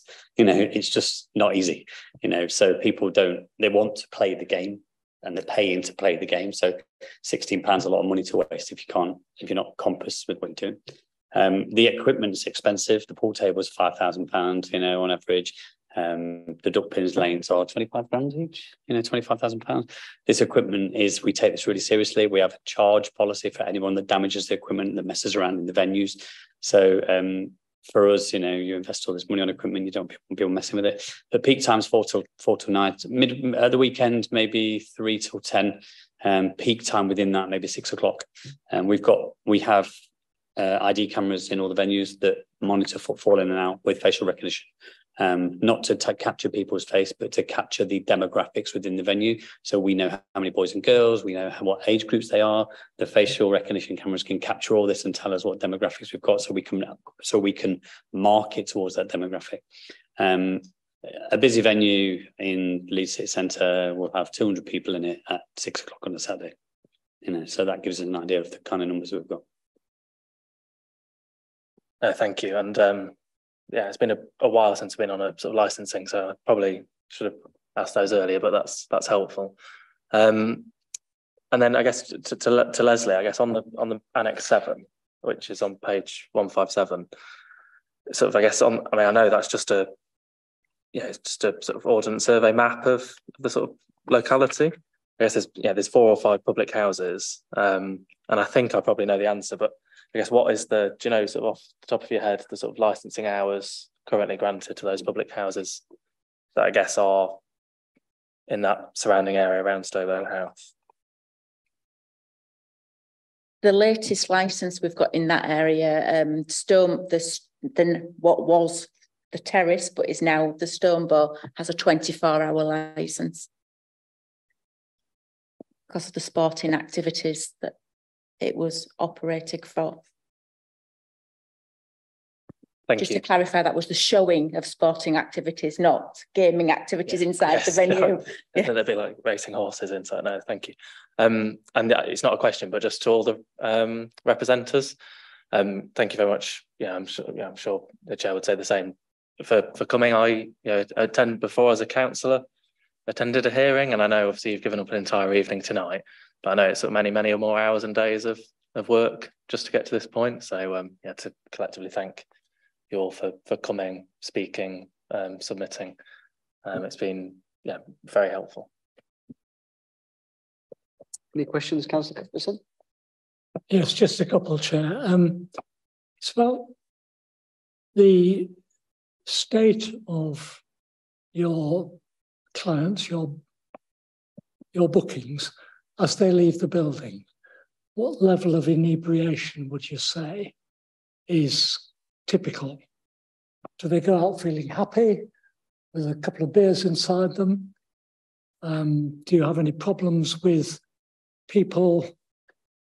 I realise I'm drawing on the other 17 locations, but do your clients generally walk out reasonably okay. I mean, when you see people leave a pub, you can tell whether there's going to be trouble or not, usually. I think that's the question. That's the nub of the question. We have a customer service feedback questionnaire that we give out to the customers when they leave. National average is 82 out of 100 on a guest opinion score. We achieve 92 on a guest opinion score. That is a real figure, you know, benchmarked against pubs and clubs around the UK. Restaurants tend to hit 65 to 70 based on satisfaction. Pubs hit maybe 70 to 80. Competitive socialising, because of the nature of what has started in the UK from 2012 onwards, focused on this almost new Gen Z population that are more interested in interactive experiences than they are alcohol. I gave some statistics to the residents when I talked about it. And a few years ago, it was my generation was 96% of adults were drinking alcohol. The millennials was 92% of alcohol drink alcohol. The Gen Z population is down to 84%. You know, we cater for a large range of non-alcoholic drinks. We cater for individuals that are looking to game. On the questionnaire, one of the questions that we do ask is, did they win? And that's the only one that ever gets met with a negative answer. But it generally is about the sporting games. You know, they come to play the games. So when they leave us, yeah, they're happy. They've had a good time. They enjoy each other's social spaces. The spaces are quite large. If you rent a pool table, you'll get the pool table, the seating around the pool table, and a space for 4 of you would probably be the size of from where I am now to the wall, down to that wall. So it's a large space, a segregated your personal area space. That's your zone. Nobody's allowed to go in that zone. You've rented that space. So you're relaxing, you're with your friends, you have food in that area, you can have drinks in that area, you know, you can sit on the chairs in that area, you can talk in that area. To go back to the question, Councillor this morning, yesterday, about how long they spend in it, it's not cheap, you know, so maybe 2 to 3 hours maximum, you know, book a few things, book with the idea of being competitive, the whole point being competitive when they're there, and leave happy. You know, and then late at night, you get a lot of people that come. The after work trade comes quite a lot. So people that work in hospitality maybe come to us from 10 o'clock at night that are looking to wind down their evening or spend time in the venue. But generally, a happy crowd. You know, we don't experience any hostility from our customers. You know, they leave, they're happy, they go elsewhere. No, I can appreciate the background's very different from a normal get as many pints down your neck as you would wish to environment. Councillor Cuthbertson, can I just add to that? Obviously, I stated these guys have operated since 2013, 17 premises licensed, and put it into licensing context, no review, no enforcement action. And that is because of the way that they trade. They're not a drink-led premises. And, you know, you will understand the amount of applications that come before you, reviews and the like. It's just crime and disorder is just not associated with the way that these guys operate. I understand the points you made. Thank you for that answer. The second one is talking about, how can I put it, the dissipation of your visitors. Do they go out in chunks or very gradually? I mean, you gave some quite interesting figures about the proportion of people who were on the premises or who left and the times. But I'm thinking about the later hours and the concerns that residents have expressed about noise and the need to relieve themselves at some point or another. I suppose any comments you've got to make on that front will be welcome. We talked about this during the fact sheet that we put together when we talked about large crowds or how things were dispersed. And, you know, we're a typical Saturday trade from 12 o'clock till 3 o'clock, opposite occupancy at 35%, from 3 till 6, maybe 55%, 6 till 9 at 65%, and then 9 till 12 down to 35%. I suppose one of the things that we should make, you know, when we recognise our business, our competitive socialising business against other leisure bookable activities, we only have so many bookable games within the business. It is the bookings that drive the visits. So people come at the time that the booking is available. There is, if someone came to the door and said, do you have any activities, which for the most part, on a Saturday, 80% of the activities could be booked all day. So people that wander to the door, hi, what have you got available? Nothing. There's no reason for them to stay. We don't get a queue. when they disperse when they finish, so slowly throughout, 2s and 3s, there is never an empty out policy. And then towards the end of the night, from 10 till 12, it winds down slowly again. 11:30, it's a handful of people that are still in the venue, and they are sober playing games. Okay, thank you very much. Right. Leslie, I was just interested to know the kind of previous history of that site in terms of, we've heard a lot about kind of nightclubs and what times they were licensed to and maybe problems that were associated with that. Do you know off the top of your head any of those kind of licensing times for Fibbers and Duchess, and how late they did go on into the mornings? Yes, Chair, I was prepared. I've brought previous licenses with me. So the premises that was formerly Fibbers, that premises is actually still licensed. It's what part of the redevelopment, but that license is still in place. It would have to have a change of plans, but that license is still in place. And that premises is licensed for alcohol 7 days a week from 10 AM until 3:30 AM. The premises that was the Duchess, which will have gone within the redevelopment, that had the same alcohol times. And the premises, there was also a cocktail bar, cafe and cocktail bar, Havana, in that development as well, and that had alcohol 7 days a week from 11 AM until 2 AM. And as the licensing officer who used to have to go out and monitor some of the noise issues, I know that the residents were disturbed by noise from those venues. It didn't help that at the time, the way the building was designed, that the loading and unloading bay that was sort of underneath the premises, they would open their fire doors for the bands to load their equipment into the trucks. But then the premises had turned into nightclubs and had DJs playing, and the noise would just carry from that underground loading bay and then head directly towards where the residential properties were located. And I know that was a very big issue because I did witness that myself. I suppose just for you, we obviously heard one representation that said it isn't ping pong, it's beer pong. I suppose just what how much is beer pong, how much is ping pong? In terms of the cost. So in terms of the cost. No, as in I'm not booking. No, how much of the how much of it is set up for normal ping pong and how much is it alcohol related? That's on the plan. I think we have a range of I think there's about 16 different games within the premises. There are 2 beer pong tables in the venue, and like I say, that makes up 2 of I think it's a total of like over 35 bookable spaces within the venue.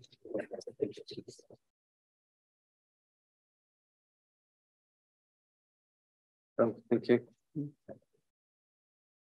We just on beer pong, we're very conscious about beer pong being regarded as a drinking game. Obviously, we operate in cities all around the country, Manchester, Leeds, and it's always brought up as a question. We've previously always asked the question to the police: are they comfortable with this? We've shown them how it sort of operates. Everybody agrees it's pretty hard. It's a game of skill. It's not a see how much you can drink in a certain period of time. But yeah, it's obviously a trend that's picked up quite regularly in bars now, with even in normal pubs, because it's easy and small to be put in a corner. For us, it makes up a small part of our business, very small part of our business. Our focus is in renting some of the higher price games. Yep. For the beer pong, you just have to book it in advance, so we get to monitor who's using the tables and then buy the drinks, whether it be non-alcoholic or cans. It's a minimum of £16 that you have to buy. Super. I think that was everything in terms of clarification points. I suppose we're now encouraged that if there was things that we thought we'd heard during this process, that if we were minded to grant a licence, maybe extra conditions that we have in our heads that we would want to just explore in public before we get to that point. I think we mentioned earlier about if we were minded to grant a licence, you were happy for it to be conditioned at 400 people. That's correct, yes. Obviously, we touched on litter. I know there's things in the operating schedule, but obviously it was important for the residents that the whole kind of, floor print, the back of the building, everything was covered. So if we found that that wasn't covered by what was already in those schedules, you're happy for us to put some conditions on around cleaning in the whole area, not just the kind of front door? Yes, absolutely. But I think this will be tackled by having the bin store inside, because then the bins are only accessible when the bin company come to collect. And I think it's the same point with the bottles being crushed. The bottle store would be inside, so none of that would be happening outside. I think a lot of litter around pubs and bars are caused by people rummaging around the bins. Mm-hmm. So by us having them inside the venue, I think that would tackle a huge potential problem. I'm just trying to see if more of the bits I've scribbled down. Obviously, telephone number was already covered in some of the schedules. But was there anything that if we were managed to give a licence, you would be wanting to condition that was extra to anything you've already heard or that's already there? I wonder if the collection of classes might start a little later in the morning. I think 7 o'clock is the time in the condition, and I wondered if even an hour might give nearby residents some comfort. In the management plan, actually, Councillor Suppleton, it's 0800. Sorry, I missed what you just said. I'm just checking before I speak out of turn. I'm pretty certain it's 0800 that's been offered in the noise mitigation plan. So no glass bottles shall be placed outside receptacles after 8 PM. Sorry, there isn't a start time. So yes, you'd be happy with 0 AM. Yeah. Happy to amend that 0800 to 2000. So 8 AM to 8 PM. Sorry, yeah. Would something similar around deliveries of the beer deliveries, which you thought were the noisiest, would something similar work on that as well? Yeah, so that's already given in page 31, Chair. Okay. Anything from you, Councillor, this morning? No, thank you, Chair. Brilliant. So the process now is that we'll retire into a separate room. We'll come up with a decision, hopefully relatively quickly, but I can't give you a time that process will take, but it will be tonight, I hope. And then we'll come back into this room and hopefully the applicant will at least have stayed. I appreciate for you all, it's a long night and you've been here since from 5 o'clock. So there's no pressure to stay. You'll all be written to that have made representations and the outcome will be known. And I'm sure if the media stay, it will be on the website in the morning. But we will be coming back to give our decision tonight. I would hope no more than half an hour, 40 minutes, something like that, but I can't guarantee that. I don't know if there's any more hot water. So you're welcome to stay, but by all means, you'll all receive a letter letting you know what the outcome is in detail. And the only last thing really to say is to thank you, and Councillor Smalley touched on it, but as a business, it's a process that they go through to apply and to do these things. But as residents, it's important that you do have your say, and it's important as councillors that we have the opportunity to hear what people are saying. And particularly on high profile applications like this, where there's a significant number, to then have a significant number of people then come all the way through to the hearing. That's, I think, really important to us, and it's good for us to hear that. So thank you all for coming and staying this far. And hopefully some of you might stay a little bit longer if you're inclined. But that said, we'll leave now, make our decision, and we'll come back as soon as we can. Thank you. Oh, Sandra, best goes to the lawyer last, just to check. There's definitely nothing I've missed before we get to that point. No, I don't think so, Chair. Super. Thank you. All right. Thank you, everybody. Right. Thank you, everyone, for staying on and bearing with us while we went through our deliberations. We have listened extremely to what has been said on both sides. We're minded to grant the licence, so option 2, but we're wanting to add some additional conditions to that. We'll be putting a limit on the capacity to 400 for the venue. In terms of glass bottle collection, we'll be conditioning that has to happen between 8 AM and 8 PM. The telephone number for the duty manager mobile number and an escalation email to an area manager or someone more senior will need to be delivered by hand to all residents on St Saviour Gate and also Lady Hewley's Cottage every 6 months to make sure that everyone has those details and they're up to date. We're not going to condition the offer that you meet within 3 months or in 3 months to review performance once you've opened. But I think, you know, we've put a lot of weight on your operation, on how you've engaged during this process and the professionalism you've took in producing some of those documents. And we put you on trust, I suppose, really, that you're going to honour the things you've committed to today and keep that engagement with the residents. I think we obviously recognise that this is a different area for you, I suppose, in terms of some of the location you've operated in terms of being heavily residential, but we have put weight on the fact that the Public Protection Unit and also the police have mediated and agreed some of those points with you to be satisfied that you'll operate safely and limiting the impact. Fuller reasons will come in the decision letter that will be sent out, I think, within 5 working days. I think that's the aim, depending on capacity. And obviously, I think, you know, reminder for all residents that any single resident can start the review process.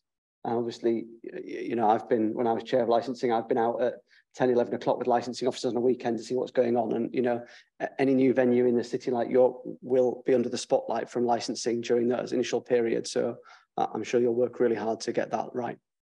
So thank you all again for coming. We appreciate your time and thank you. Have a good evening.